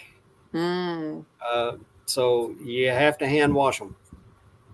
Wow, I've been just throwing I don't wear them often. I just wear them for incredibly cold runs, but I machine wash them. So you're telling me to stop doing that. You can get away with it as long as you don't mind spending a lot of money on socks a couple of times a year. Hmm. And wool socks are not cheap. Even No, finding, that's why I only wear yeah, them for ultra running in the winter. even finding them is hard. And when you do Yeah. find them, they're not cheap. About as cheap as you can get away with finding men's 100% wool socks is about $10 a pair, but average is $15 to $20 a Mhm. pair, and they can go a lot higher than that. And it's so I count it as part as my taking care of my well-being, my Yeah. health, because cotton socks are most of your cotton socks are not 100% cotton. There's going to be some polyester, and if there's anything worse than cotton for your feet, it's polyester. So I, as much as my feet have hurt me through the years, over the last few years, finding out about foot health, as much as I know how it feels on the other end of the spectrum, so I take Hmm. very good care of my feet, That's good. and I hate wearing shoes. So but I don't go into public without shoes on or I used belts. to. I can't stand not wearing a belt. It's just, Oh, really? I won't go into public without shoes and a belt. Even if I'm wearing shorts, which is exceedingly rare, I'm still going to have socks, shoes, and a belt on. Tiva guy. Nope, I don't wear Tivas. I haven't Yeah, found the a pair socks. yet that'll fit me that I would wear. I really want to find a pair of Hokas that would fit me. We walk a lot, the Mm. wife and I.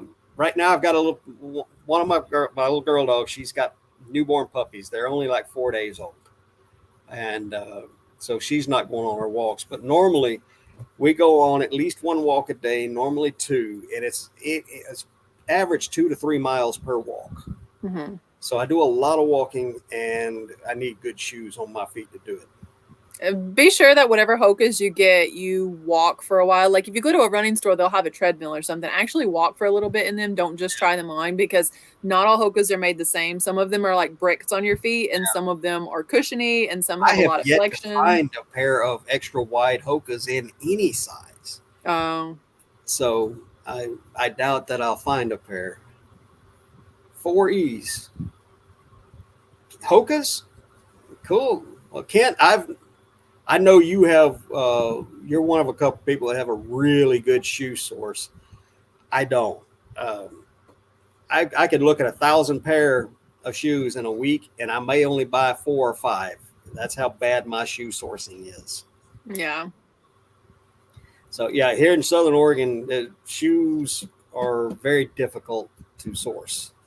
We're not Florida. You're not going to go fill a cart with shoes. Hmm. If you do, it's a holy grail day, and it only happens once in a blue moon. Star Wars books. Oh, let's see, get that up there. Oh, yeah, that is good. That's When those Star awesome. Wars books first came out, everybody I know because I read them. We treated them like dime novels or comic books. They Oh, weren't collectible. Nobody. Hey, you just went to the store. You paid the $2.97 for them, and you read them. You creased the back. You fold dog-eared the corners. You kept them in your back pocket. So, yeah, I can imagine these days those books are worth good money. wow. We thought after Empire, we thought Star Wars was done. It was gone, and we didn't have the internet, or it was very in its very early stages. We didn't know any of this was going to happen, so we didn't say any of that stuff. And now we're all looking for it. Think of what we're not saving today that maybe one day will be worth something. You, you know, I've been doing that for years, looking around like, what do we have right now that's going to be the Hmm. collectible of tomorrow? And quite honestly, everything we're putting out today is cheap, cheesy junk. But That's there's why got I to be. don't won't shop at a lot of the places because it's I just mean, garbage. even video games is all moving online. So Hmm. You're right. I know they got the PS5 out right now, but most people, you get the disc, you put it in, you got to have a code, and then you go online with it. So that Yeah, disc, I'm without that surprised that code, like the digital version is not any cheaper than the disc version. I'm like, but you right? don't have the disc. At least with the disc, I can resell it. Yeah. But with the digital version, you have They're nothing to moving sell. away from that. Oh. They're moving away. And in the next couple of years, every video game you buy new, it's going to come with a one-time use code. So you load it onto your device, you use the code, and then that disk is no longer any good for any device other than the one that you use to put the code in it with. Wow. It's PC like a games have been Windows. that way forever. Yeah, it's like a Windows startup disk. Yep, pretty much. So,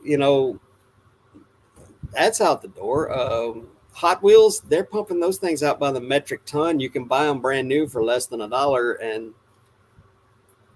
there's metric tons of it. So that's not going to be it. We don't have VHS anymore. Everybody's going to streaming, so DVDs and Blu-rays are they're like a dinosaur. They're on their last legs, so they're not going to last much longer because everything's going to be streaming. Art. Just always invest in art. It's not going anywhere. Yeah. I'm just trying to sit here and think, what is the thing? I mean, my house is full of mainly difficult. vintage. Well, and there's always people speculating on what the next big thing is. Mm-hmm. But the thing is, most people think it's whatever hot fad is happening right now. Funko Pops, Beanie Babies. Cabbage Patch has come back around, and there are people collecting it. But Barbie, I mean, I know you like Barbie stuff. I love Barbies. But you can go to any Goodwill right now and buy bags full of them for $8. Yeah, I'm not interested in the newer ones. Well, exactly. The old original stuff is worth money. All this new stuff they're pumping out by the literal metric ton. Yeah. The plastic's not even the same. And no. Lego, that's something that is still made today, like just as great. But even Lego is like what would be the right word? Like pivoting towards a plant-based plastic, and they've already started to use it in a lot of their greens and their plants. They're plant-based, and so I'm just curious. Looking like 50 years down the line, is that going to hold up the same as Lego from 50 years ago does today? It's still just as good. But here's the deal. The stuff that is brand new and worth a lot of money, Lego makes some sets right now that you can spend easily over $1,000 for. Oh, yeah. Brand new that was made last week. So they're going to be rare forever because they're not going to make too many of those $1,000 plus sets. No, like the Eiffel Tower. And so they're taking advantage of how popular their collectability is. So they've made some stuff for collectors and priced it at high-end collectible price. Yeah, they've definitely started to make a lot more. I mean, they realize I think they've always known that their fan base consists of a lot of adults, but now they have like the UCS Collections Ultimate Collector Series. That is just for adults. They do not want, that is not marketed towards children at all, but it is. Baseball cards did the same thing. Who's that? Baseball cards did the same. Back in the 90s, early 90s, baseball card makers realized how popular their stuff was. So they started making every collector base. If it's made to be collectible, if it's made specially for collectors, traditionally it never works. But you go back into the 80s and 70s and 60s and 50s, and baseball cards back then, they were considered a kid's plaything. Yeah, you could collect it, but as a child collects things, just something to do and to have. It wasn't a financial based thing. And those things that started out that way and became financial, they will always be a market for those things. But the stuff that is pumped out, and like I said a couple of times already, it's getting blasé, in the metric ton to collectors, that stuff will never be worth anything. You can never be investment grade. If you invest money in it, you have lost that money. Oh, Drew has a point. How old and boring are we that cups and coolers are a trend? I think whatever the internet tells you is trendy is a trend. Whatever new thing it is that they can get in the hands of every influencer, and all of a sudden people think that they have to have it. And the same amount of money you could go spend, like Mary said, on an experience or something, or I don't know, something cool and vintage. You can. You can make money on the fads. You have to get in early. You have to get in big, and you have to get out quick. Yeah, get out. That's the part people make the mistake on this fad stuff is they don't know when to get out. They try to ride it to the bitter end, and then they're left with all that stuff that resellers find on clearance sale at TJ Maxx. Good night, Chrissy. Good night, Chrissy. Thank you for being here. And we're actually over by half hour, and we kind of keep segueing away from tonight. Sorry, guys. We just have so much stuff to talk about. We do. But on the first half of the show, we covered what we needed to cover. If we want to hang out and okay, I drew a blank there. There's a thing we call it when we get together and spend time together. Fellowship. That is exactly it. Fellowship. We want to hang out and have a little fellowship. I can read your brain. Because that's, I start every show and we get together to hang out. Yeah. And fellowship is what I should be saying, because we're all like-minded people. We all like the same things, and it's good for us to hang out and just shoot the breeze. Yeah. All right, Glenn, I'm glad you came in. He was the first one in tonight. He came in a half hour early. Wow. What do you mean we got nothing to do, Drew? We got nothing we want to do. Yeah, that's true. Oh, I got 4 golf clubs over there staring me down. I got a video that's been nagging me. Things. Do what? The golf club. I'm trying to get out of that game, but I keep finding decent ones. I can't find decent ones around here. If I could, then my son would have a nice collection of them, but we can never find them here. Well, traditionally what I do is off season, I buy golf clubs, but I don't list them. I just stockpile them. Then every spring and then every fall, I list them in mass. And even the bread and butter $10, $15, $20 ones, when I do that, when I list them in mass, I get a lot of traffic for golf clubs. So I'll sell a bunch of them off real quick. This year when I did that, the traffic never came. Not for the small amount of the really good ones. They sold out real fast. Everything else, crickets. Wonder if it has to do with the shipping increases. It does. Everything. Because last year when I changed my shipping from the USPS triangle boxes to the UPS 4x4x48 boxes, cut down as needed, I had to go up on my shipping. Instead of $9.99 shipping on them, I have to charge $12.99, and then shipping went up again. So now I'm up to $15 shipping. People don't want to spend $15 to ship a $15 club because that makes it a $30 club. So, now I have to, when I buy golf clubs, if it's not worth $30 or more, I don't buy it.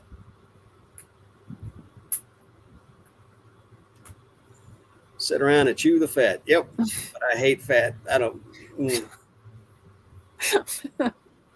I am not one of those people who eats the fatty side of the steak. Yeah, me neither. Off the plate.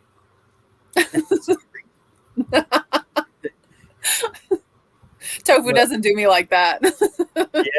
Yeah. Unfortunately, I look at tofu the same way as I do the fatty side of the steak. You just need me to prepare you some tofu, and then you'd be a fan. Yes.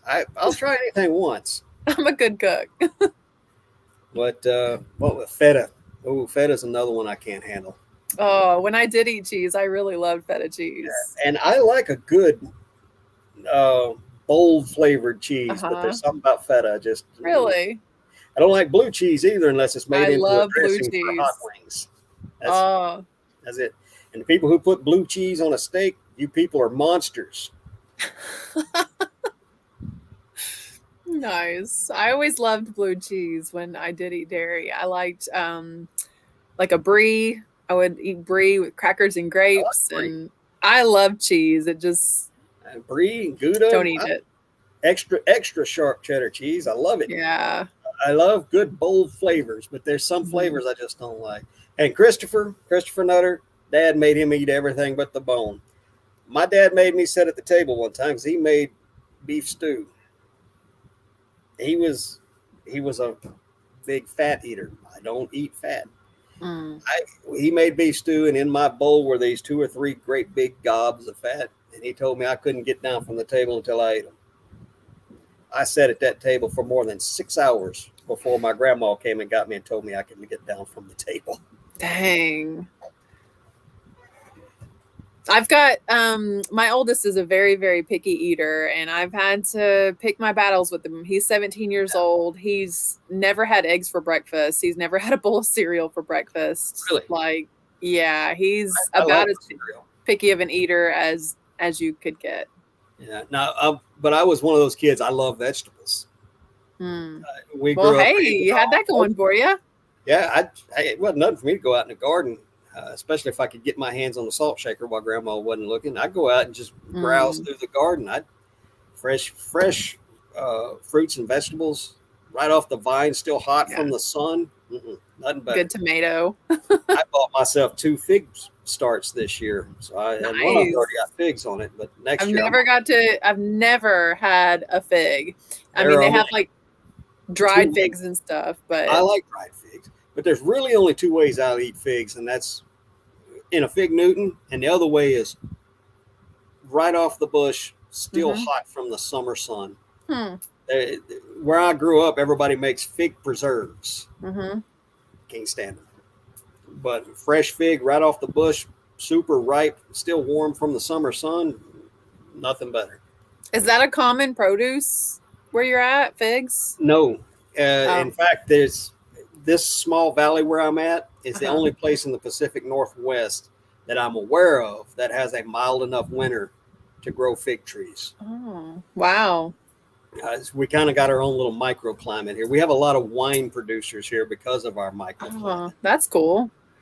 But I love fresh figs and fresh. I like fresh fruits and vegetables. The fresher, the better. And if I can pick it right off the vine or the bush or the tree, all the better. Herbs are good like that too, like cilantro right off the plant. Mary says they have fig trees in Eastern Washington. That's crazy. I don't know about Mary, are you on the eastern slope of the Cascades? Because that's a totally different climate than the climate on the west of the Cascades. Yeah, we don't have any here. So, but if so, I'd try to find them in it because I want to try figs. There's a huge different variety of figs too. There's all different sizes, shapes, and flavors. But the mission fig is what everybody's used to, the big black fig. Now, my grandparents had multiple fruit trees. We had a 10-acre farm. 2 of it was ponds, 2 big ponds, then couple of smaller ponds. We raised all our own produce. We raised all our own animals. We raised pigs every year. My grandmother, if it had feathers on it, my grandmother raised it by the hundreds, if not thousands of them. Wow. And most years we would have 3, 4, 5 beef cattle that we would have that we would raise. So I'm used to being self-sufficient. And on top of that, we hunted and fished and trapped. And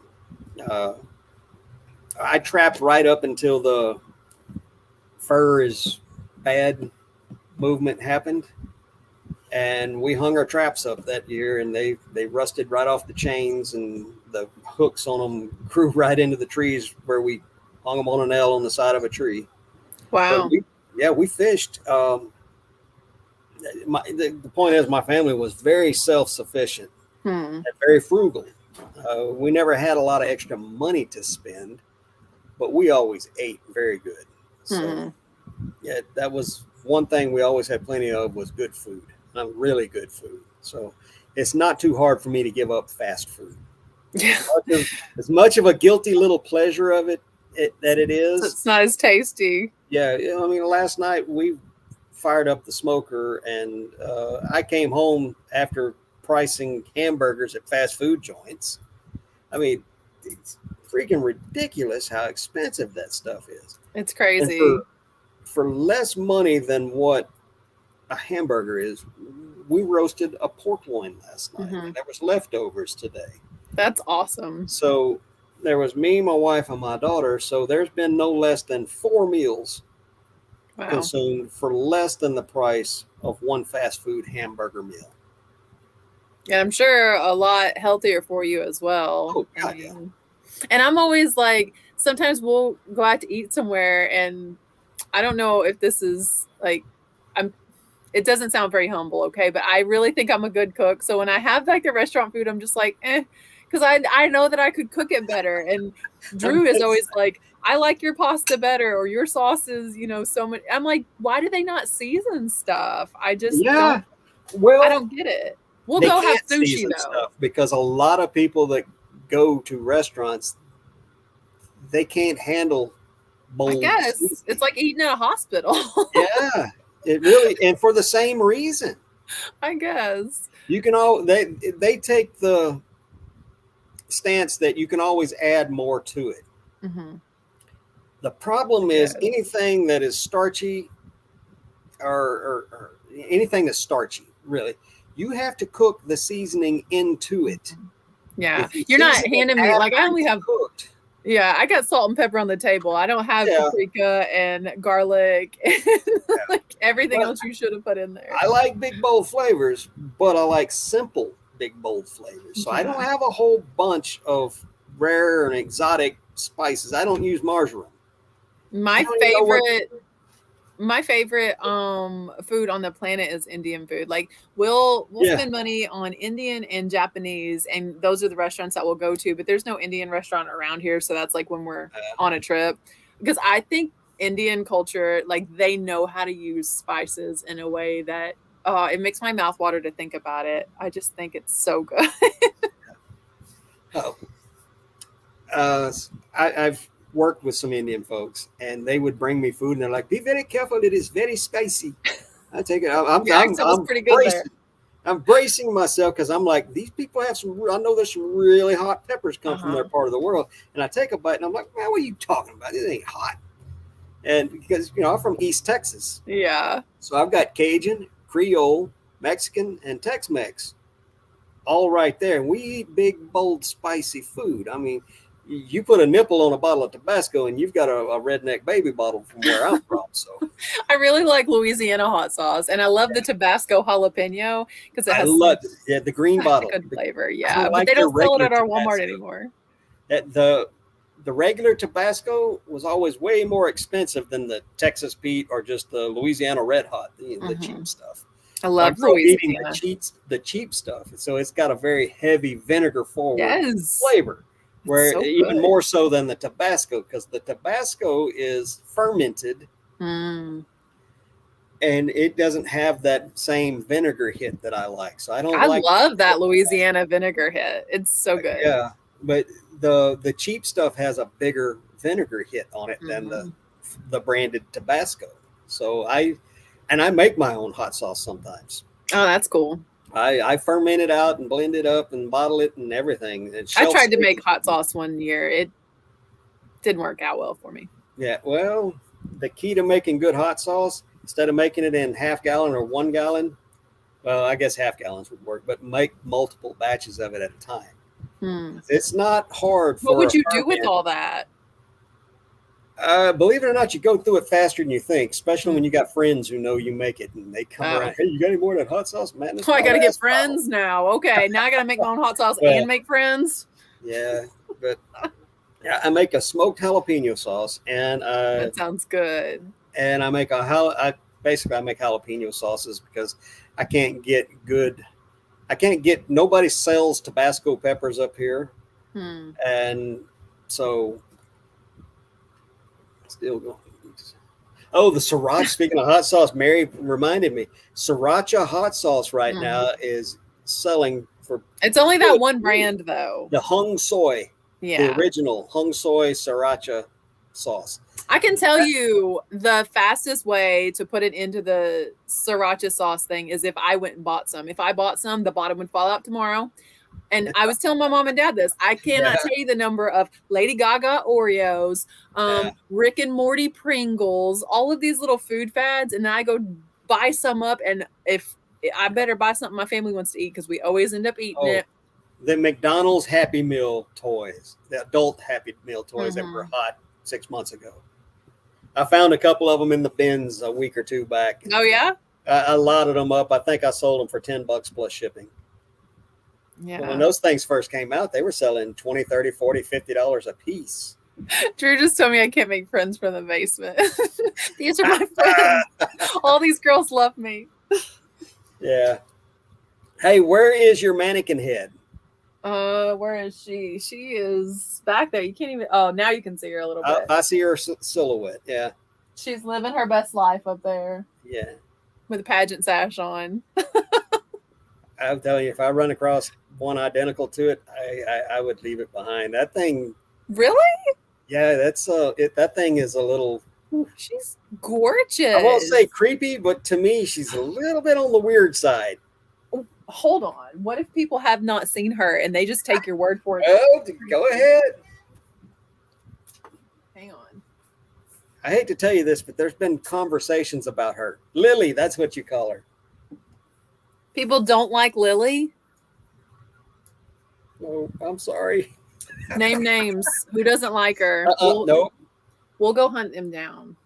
All right. As soon as you tell me who my interview was about. Okay. listen. I actually think we're not going to go there. I actually think it's hilarious, though, if anyone doesn't like Lily. How could you not? She's so joyful. You just must not like. You're like a hater of joy. No, I don't like that one. She's there to ward off negative. I've never spirits. said anything. I didn't want to upset you, but she's a little. Geez. She's so happy. She even has holes in her ears where you can put earrings. Yeah. Now, do you actually use her Yes. as a prop to? Yeah, cool. All my hats in my store are on her head. I stopped selling hats.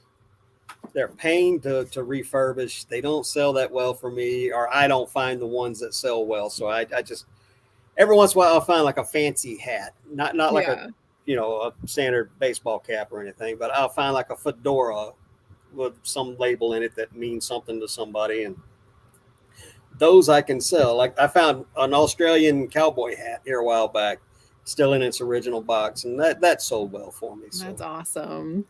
I don't dismiss hats. It's just I don't get good hats where I'm from. There's no 3-stripe trucker hats at the bins in my area, so yeah. I used to pick up every cool hat, and then I come home. I'm like, maybe I can get $10 for it. Yeah. But I got to wash them, starch them, steam them. It's like that's too much work for $10. Yeah, you're doing a lot to them. Yeah, I can't leave well enough alone. Chrissy washes all her stuff. Like she washes everything, and she's so meticulous about. She wants everything to be clean. If it's not new with tags, and it's clothing item, it goes through the washing machine. I'm not sending somebody something I don't know if it's clean or not.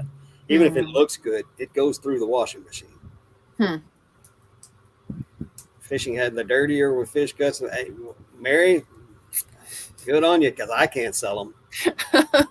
I sold a pair of men's jeans that were like totally trashed. You could tell some guy wore them to work. That's a different story. The rattier a pair of jeans, if they're Levi's, yeah, especially or Carhartts too. The rattier they are, naturally ratty, I'll still run them through the washing machine, and if I have to, steam them or iron them a little bit. But yeah, those I don't shy away from that. But ratty old Drew hats, has a pair that's like Rustler or something, and he's owned them the majority of his adult life. I think they're like 7 shades lighter than they ever were.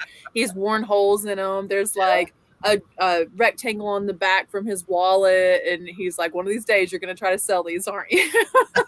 They're like molded to his body. Like yeah. They would sell.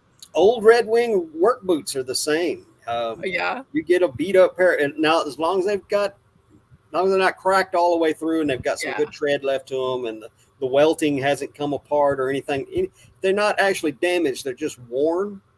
Those always do well for me. So look out for those old Red Wing work boots that are made in USA. Because there's a lot of people out there that don't actually work, but they enjoy looking like they work.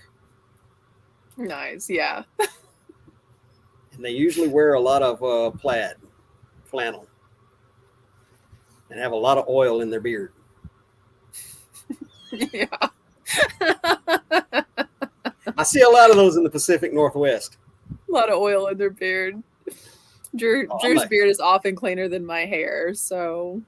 But he also works hard. I don't know, and I know wrong computer, but I was a big beard guy for a long time. Yeah.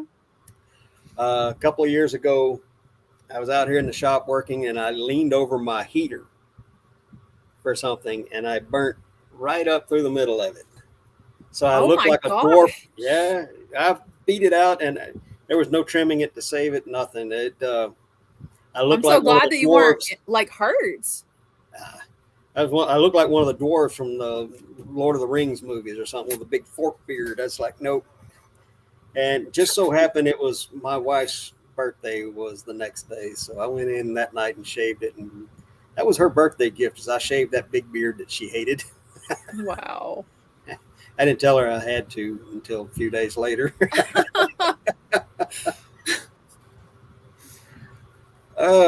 Yeah, Mary, I used to make my own beard oil with essential oils too. But having a big beard is for men. If it looks good, it's because of a lot of hard work.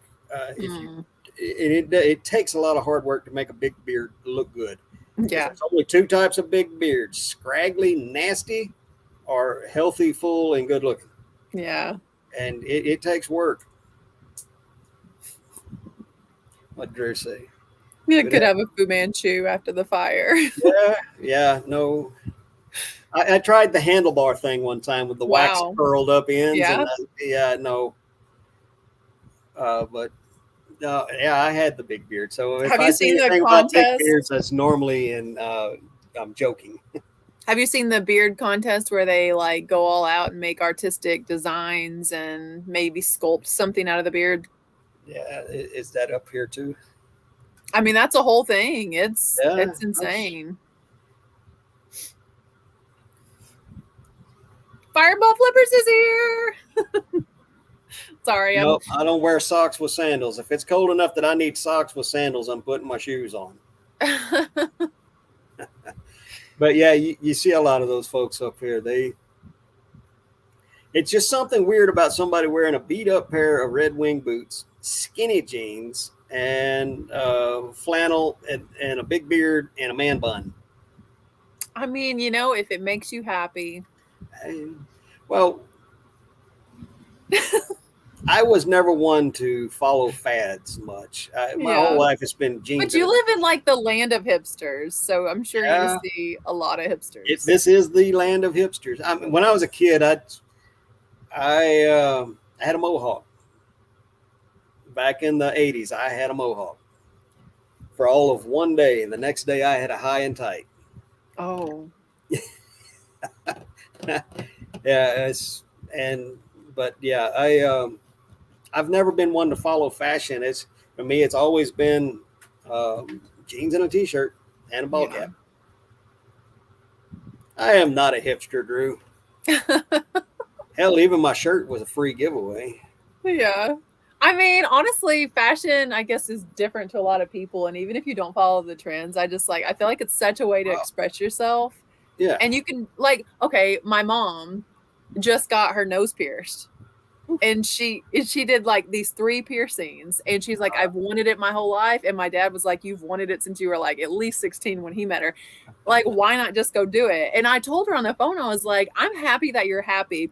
And she heard that wrong. She was like, that usually means that you don't like the way it looks. So I was like, no, that means I'm so happy that you're happy. Like, if wearing those jeans or wearing whatever, if it makes you happy, I have learned more about fads and fashion in the last couple of years of being a reseller than I knew the entire rest of my life put together. I bet you have.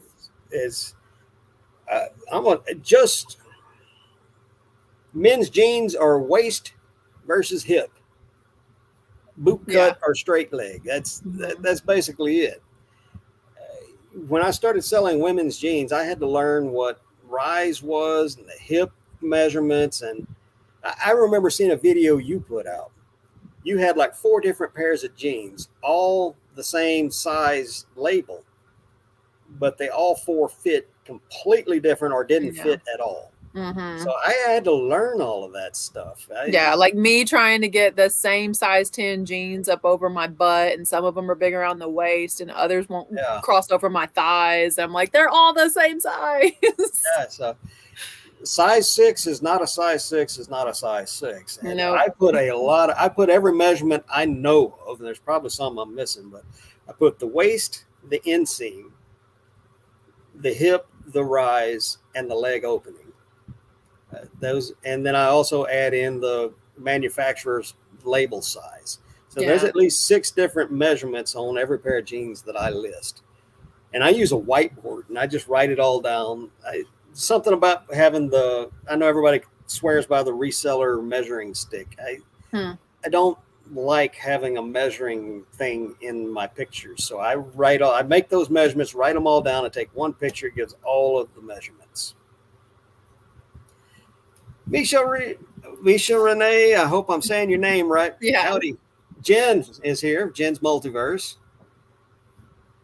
And we're going on 2 hours now. So.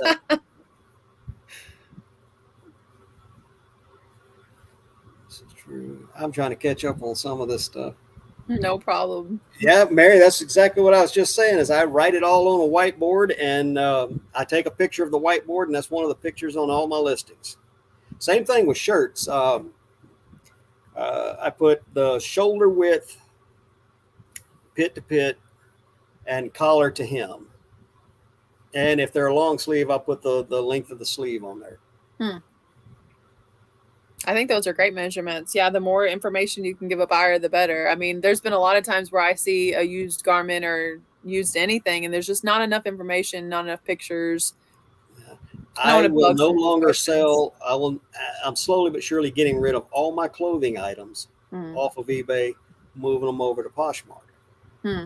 It's a different platform over there. They can't return it for don't fit if you put all the measurements down.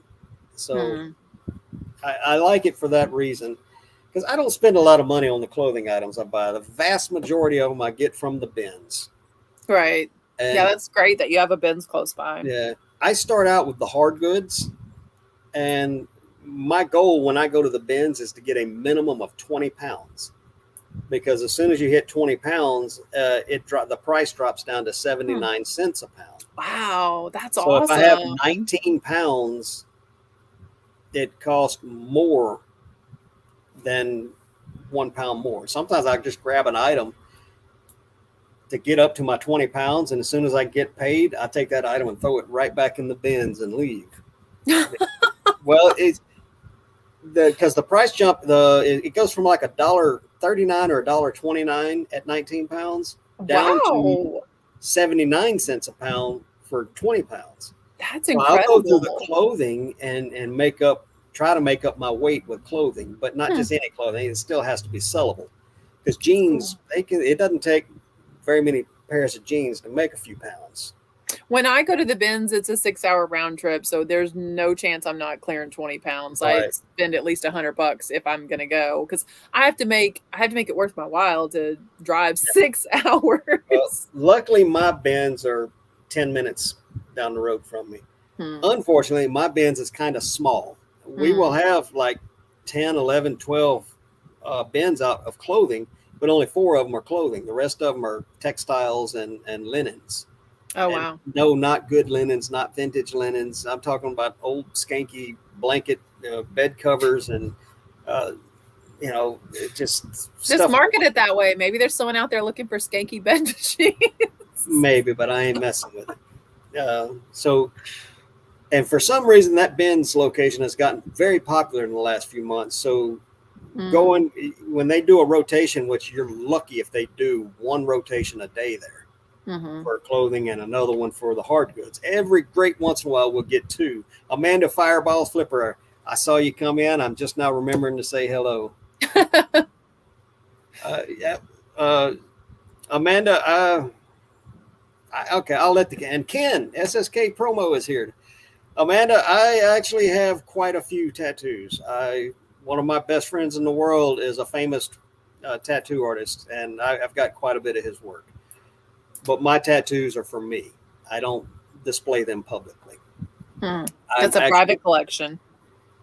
Basically, yeah. And each one of them actually has a personal meaning to me. I don't go get something just because it's popular. The You're only not one gonna that pick I've something got off that's the wall. visible is the little clover, or it's not a clover, it's a shamrock on my forearm. And that was my first one, and I got it many, many, many years ago. But I'm actually, uh, I'm actually covered from the neck down. Really? Yeah. And you never share them or show them, huh? I, Not really, no.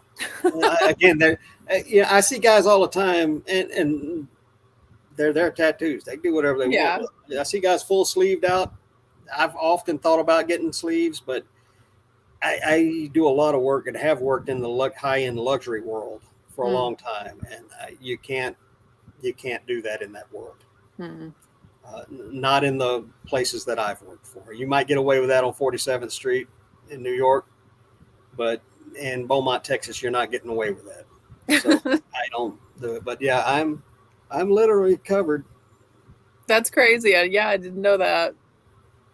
And it's not something I brag about, but yeah, and that's who I got this T-shirt from. Is he sent me some watches and he wrapped them up in T-shirts for me, and I've got Nice.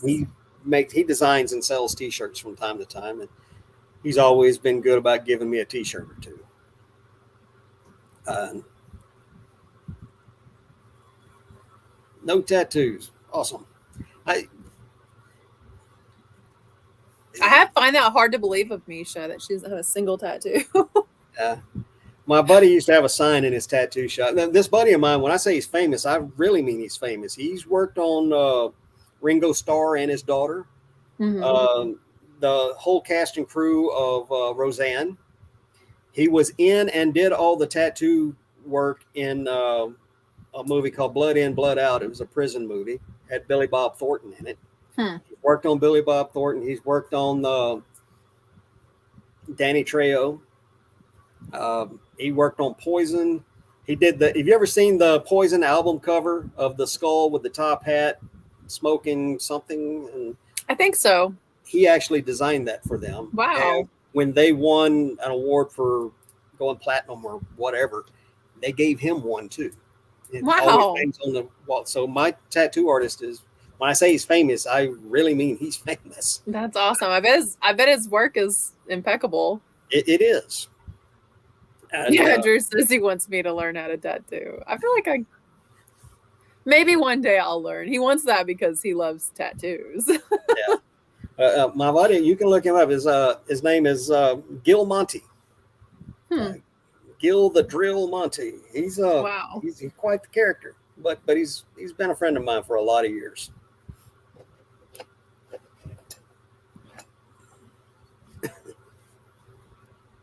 I'm just reading everyone in the chat.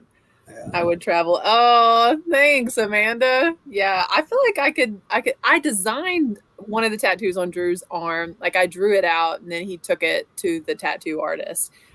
So like the one that he has here that says Romans 1:16. I designed it like the way that there's like a cross hidden in it. And then after he got that part, he got it where it looks like there's Bible pages that are like his skin is ripped away and the Bible pages are inside there. And so he took basically a collection of scriptures that refer back to Romans 1:16 is I am unashamed of the gospel of Jesus Christ. So every scripture that he could find that supported like not being ashamed of the gospel is tattooed on his arm too. And this guy was so good. I mean, the font is like probably a 12, like what a 12 would be on a piece of paper on his arm, and you can read every word. And it's been years later and you can still read it. The guy did a really great job. You look concerned. Oh no, I'm trying to look at somebody's like. I'm trying to see. Misha said, "Dang, Ken, that's awful," but I don't see a Ken in the SSK promo. Oh yeah, where's he at? He's Mr. Bill up there. Yeah, oh, there he is. Oh, there we go. He's talking about the fireworks. Oh, my poor little puppy. My little boy dog is scared to death of fireworks. Oh, bless his heart. Oh, it's going to be rough over the next couple of days. Yeah. Mentioned we had puppies. She had 4, and she's got one of them that we're having to bottle feed because she's just too small. In fact, she's not much bigger than my thumb. Oh my So gosh. yeah, she's a tiny little thing. We have to feed her with a little tiny syringe. Wow. But she's healthy. She's just very, very, very tiny. So she's going. Lori, they're doing good. 3 of them are just little butter balls growing like crazy, but the little runt, we're calling her Minnie. She's very, very tiny, and she's healthy, but we have to bottle feed her because she just can't shoulder her way in past her brothers and sisters to feed. And she may end up staying with us. So I'm glad you guys are showing her all the extra love and attention she needs and get her healthy. Yeah, it's neither one of us has gotten a lot of sleep over the last 4 nights because we have to feed her every 2 hours. Pickin' Preacher is back. Good to see you, brother. He says Pickin' Preacher raid. Hey, there we go. The Dalton gang, Bible they're Belt raiding. Pickens. They were on Pickin'. They were on Keith's live. Chewy. Unfortunately, I've got my settings to where you have to be a member for 5 minutes before you can post. So hopefully that doesn't put anybody off. They're probably trying to. Thank you, brother. I appreciate that. And thank you to all the people that followed you over here. I really do appreciate it. That's awesome. Keith has a great channel. If you guys aren't subscribed to the Pickin' Preacher, you should be. He does a lot of video game, really cool retro stuff. So if you like Phoenix resells, if you like retro Rick, that type of thing, you would definitely like the Pickin' Preacher. And they're good. Like Rogers is a new name for me. Thank you. Welcome. Which one? This is Christopher Rogers. That's a new name for me. This is my first time ever being rated. That's awesome. And I've been doing the lives now for a full year. Oh, wow. You have a lot of episodes.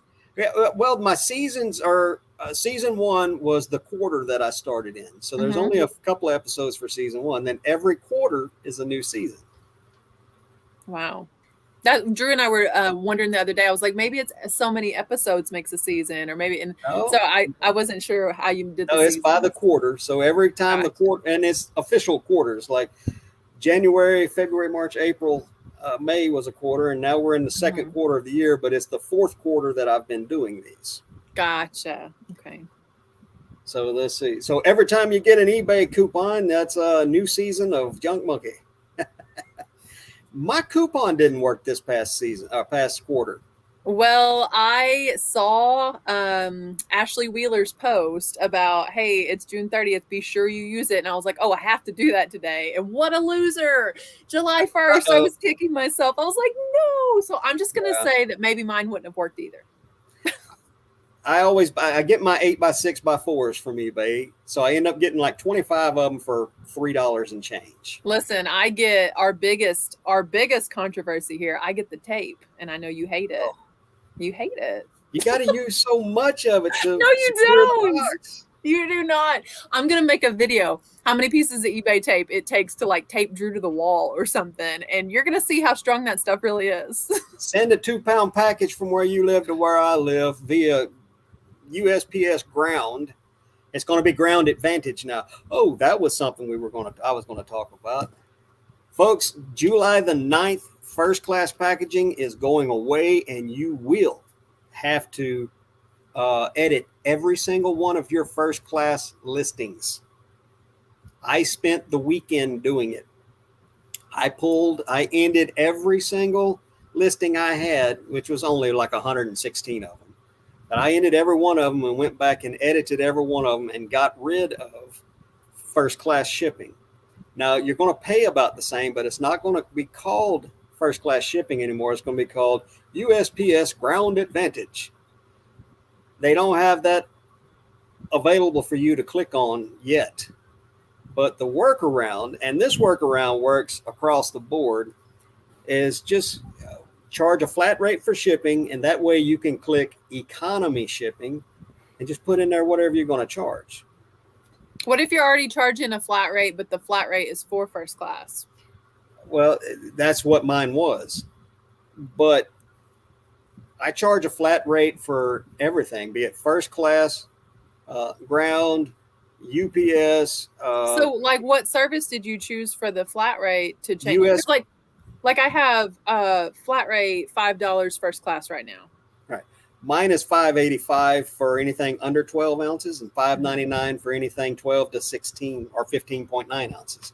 But what would I change it to so that when Economy. ground, Because it's going to roll over into it. And here's what's going to happen, folks. When you sell something that's marked as economy shipping, be careful and don't just click by the label, because it's going to come up priority shipping every time. So scroll down to the bottom of the available things for you to click on, and the cheapest one is always going to be at the bottom, and it's going to be ground advantage. But I've stopped clicking individual things for shipping. I charge flat rates, and I click on economy shipping, and that doesn't, and then you can choose however you want to ship at the time you print your label. Do you have business policy set up for shipping? No, I do not. That's probably why I'm not thinking, because I'm like, that's not on mine, but okay, I'll set up a business policy for it. Yeah. The shipping has changed so much in the last 2 years. Oh yeah.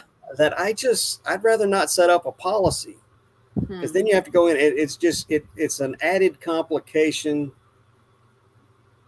that makes things simple in the short run. Now, if they would stop changing our shipping every 3 to 4 months, yeah, it gets 6 changed months a lot. on a good run, I would probably set up a shipping policy.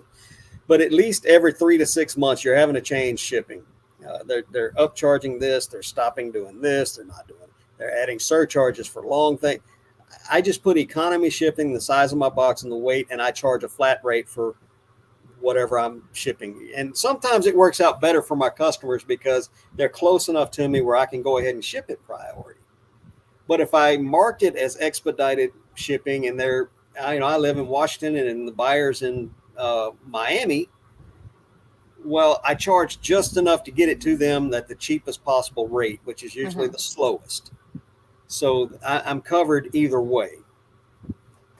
And as shipping has been one of the hardest things for me to figure out. It takes a while to navigate your way through and figure it out, and nobody can teach you how to do that. You're right. Yeah, it's different for everybody. Dealing with Dalton sells shoes out of Florida, and he charges, last I checked, was $9.99 for expedited shipping or priority shipping. Well, he can do that because the majority of his customers are right there on the East Coast. Now, if the majority of his customers were west of the Continental Divide, so the West Coast, California, the Pacific Northwest, if all of his shoe customers were over here in my part of the world, he would not be able to afford to charge $9.99 shipping. Yeah, it's expensive when I ship anything to California, especially. Well, I ship all of your big reseller niches like shoes and golf clubs. The majority of the buyers for those things are on the East Coast. So me being a West Coast or Pacific, we lost her.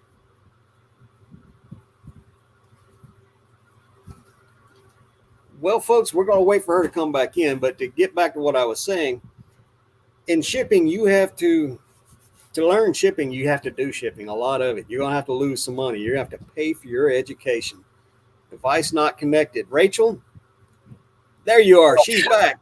I'm sorry. I've never had that happen on StreamYard. I've never had that happen. It just said I was disconnected from the internet. I was like, oh. Yeah. But we were talking about shipping. Nobody, unless you have a very successful person in your area that is willing to teach you what they know about shipping, it's hard for anybody on YouTube to teach you shipping. Because it is so different due to different locations. For every seller. And it as much as it changes, because like I'm trying to teach my 17-year-old son how to be a good reseller. And the other day I was really trying to drill in his head, like if it's under 16 ounces, it's going to go first class. If it's under 16 ounces, it was like days after that everyone's like, first class is gone. I'm like, Dello, just forget what I've been trying to drill into your head. Yeah. Shipping is one of those things where it's just like success. Success is never owned. It can only be rented, and the rent comes due every day. That's true. Being good at shipping and being good at taxes are the same way. It's ever changing, so you have to change with it. So once you've got a handle on it, don't think that you're done learning about shipping.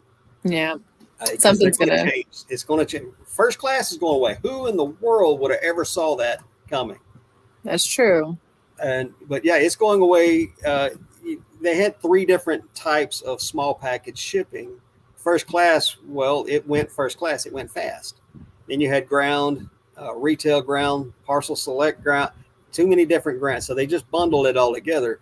Which I understand them putting like retail ground and parcel select ground and that kind of stuff together, but to lump first class in with it, that's a big blow to us. Now they're still charging the same rates, from what I hear, and I'm learning. I'm telling you guys this all based on an email that I got from Pirate Ship. Pirate Ship's email was really concise about it. I think they Yeah, did a great job explaining it. yeah. eBay doesn't do a very good job explaining what's coming. All they did was tell us that it was going away. First class packages are going away, and you may have to. And you can switch the word may with will have to edit all your stuff. So it's better to get a jump on it now. If you've got the time, delist anything that has first class shipping. Hopefully you use flat rate shipping, because if you're using calculated, you're missing out on a lot of sales. But go in and change it to economy shipping at the same flat rate that you were charging for first class. It's a good idea. I do it across the board. I used to check USPS ground or first class or UPS ground or FedEx over. I just economy shipping across the board. I charge a flat rate for that kind of item because I know what I generally pay for it, and I make sure that I may lose a buck now and again, but I'm also going to make a buck now and again. So it kind of all evens out. Do you know what Amanda just asked? I think I've not heard that question asked, and it's such a valid question. With Ground Advantage, will there be any exceptions to, or if I mail something in Hawaii, is it going to have to be priority? I don't know. Here's something that I do, and I catch a lot of flack for it. I don't sell to Alaska and Hawaii because I use flat rate. I charge a flat rate for first class or even like golf clubs. Mary said it goes on a boat, then that's not the ground. Yeah. But it's way more expensive than what I charge for flat rate. Where I might make or lose $1 here and there on a package here in the continental United States, as soon as the address goes to Hawaii or Alaska or a U.S. protectorate, it goes from costing me $6 to costing me like $18. And sometimes, most of my first class items that I ship are cheap items. So when the shipping jumps up 3 and 4 times what it is to ship it anywhere else, I end up losing money to ship somebody something. So I wanted those exclusions that come up on your draft. I always exclude Hawaii, Alaska, and U.S. protectorates. Well, I mean, again, whatever works best for your business, you're in it as a business, Right. Now, if I'm shipping something in a priority flat rate box, I do not exclude that. And when anything like the only thing calculated I use anymore is for media mail. So I don't exclude them for media mail either, because if it costs more to ship a book or a DVD or VHS to them, if they want to pay it, they'll pay it. So, and calculated on media mail I feel is the one thing that eBay calculated shipping doesn't screw up. When I used calculated shipping on everything, I lost so many sales to people because they'd contact me and I'm like, listen, man, it's calculated. They're setting I can't do anything about the shipping. I didn't know that I actually could. I think someone needs to be tucked in. Hey, Israel, how are you? Good. I love you. You look like you're ready for bed. Oh, you got a shirt on that Pawpaw made. Show him in case he's still watching. Pawpaw he's got a shirt. Get over here on the big screen. My dad made a screen printer, built his own out of wooden frames and stuff. Really? And, he made the kids and me and Drew some shirts. I'm trying to figure out how to make the screen on your side big. I have never done that before. Oh, look, they said hi, Israel. Uh, He's all smiles. He's just the happiest little kid. Oh, there's Pawpaw. Gene Phillips is another new name for me, and he That's tells my me hi. dad. Oh, okay, that's your dad. Yeah. Awesome. Yep. Yeah, Well, I I guess don't know I'm. how we're going to top this. Yep, there's my And I'm mom. going to bet that Lisa Phillips is your mom. Yep. Hi, y'all. Thanks for They coming by. follow me around YouTube. They're super supportive. That's awesome. And Yeah, Ping, I guess. you only use calculated shipping. I don't know how to convince you that you need to switch over to a flat rate. I used Yeah. to be, I used to be diehard calculated shipping, and I would not listen to anybody when they would tell me I needed to switch to flat rate. But at the time, I was getting up there with a huge store. I had over 1,000 listings, and I know there's people out there that's got way bigger stores than that. Right now, I've only got on average 300 to 350. But the reason I grew up to 1,000 is because stuff wasn't moving, and the primary cause of things not selling was my shipping, calculated shipping to be specific. I'm just laughing at them. So, Um, Ping, if you've probably got what you sell down to a science, and calculated shipping doesn't hurt it.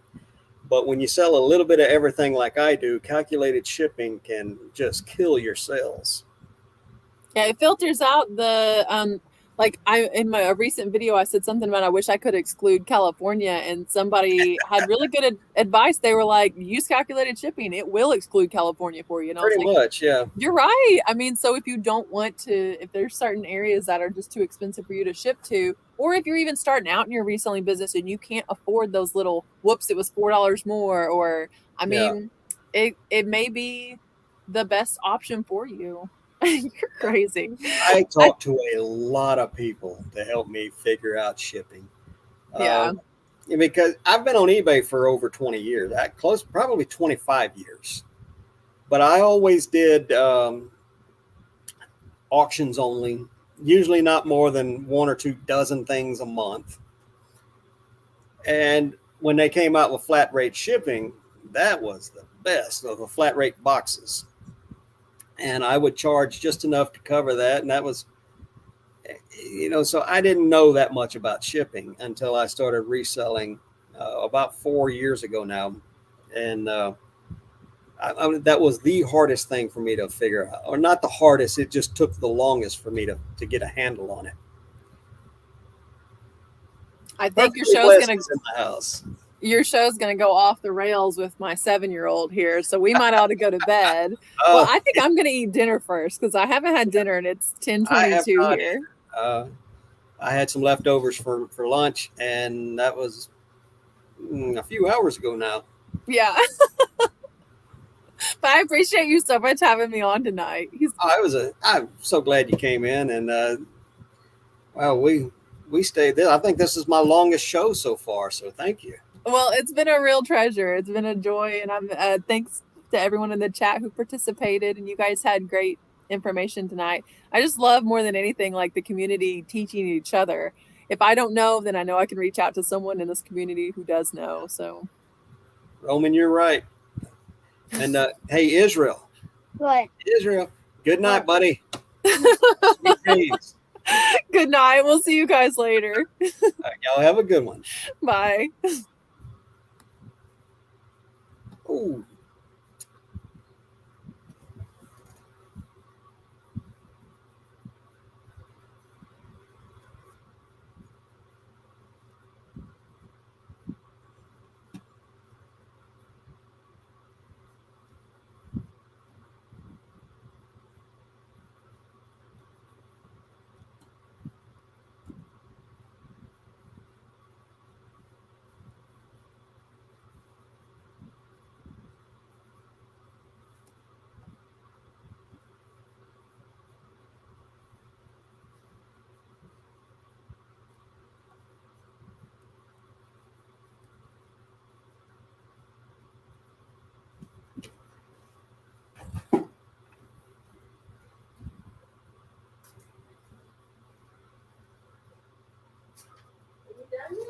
just shut it down. Dude, it's like after 8.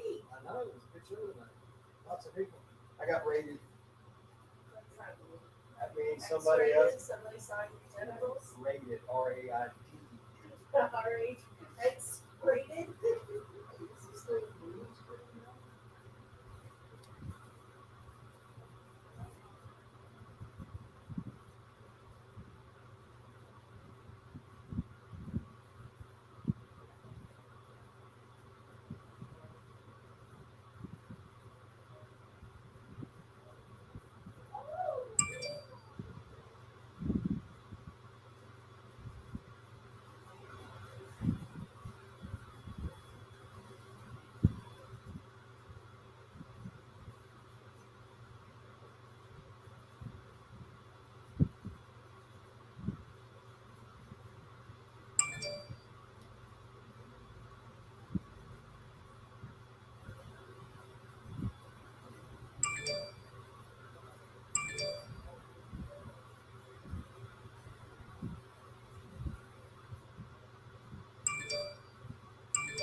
you called me because.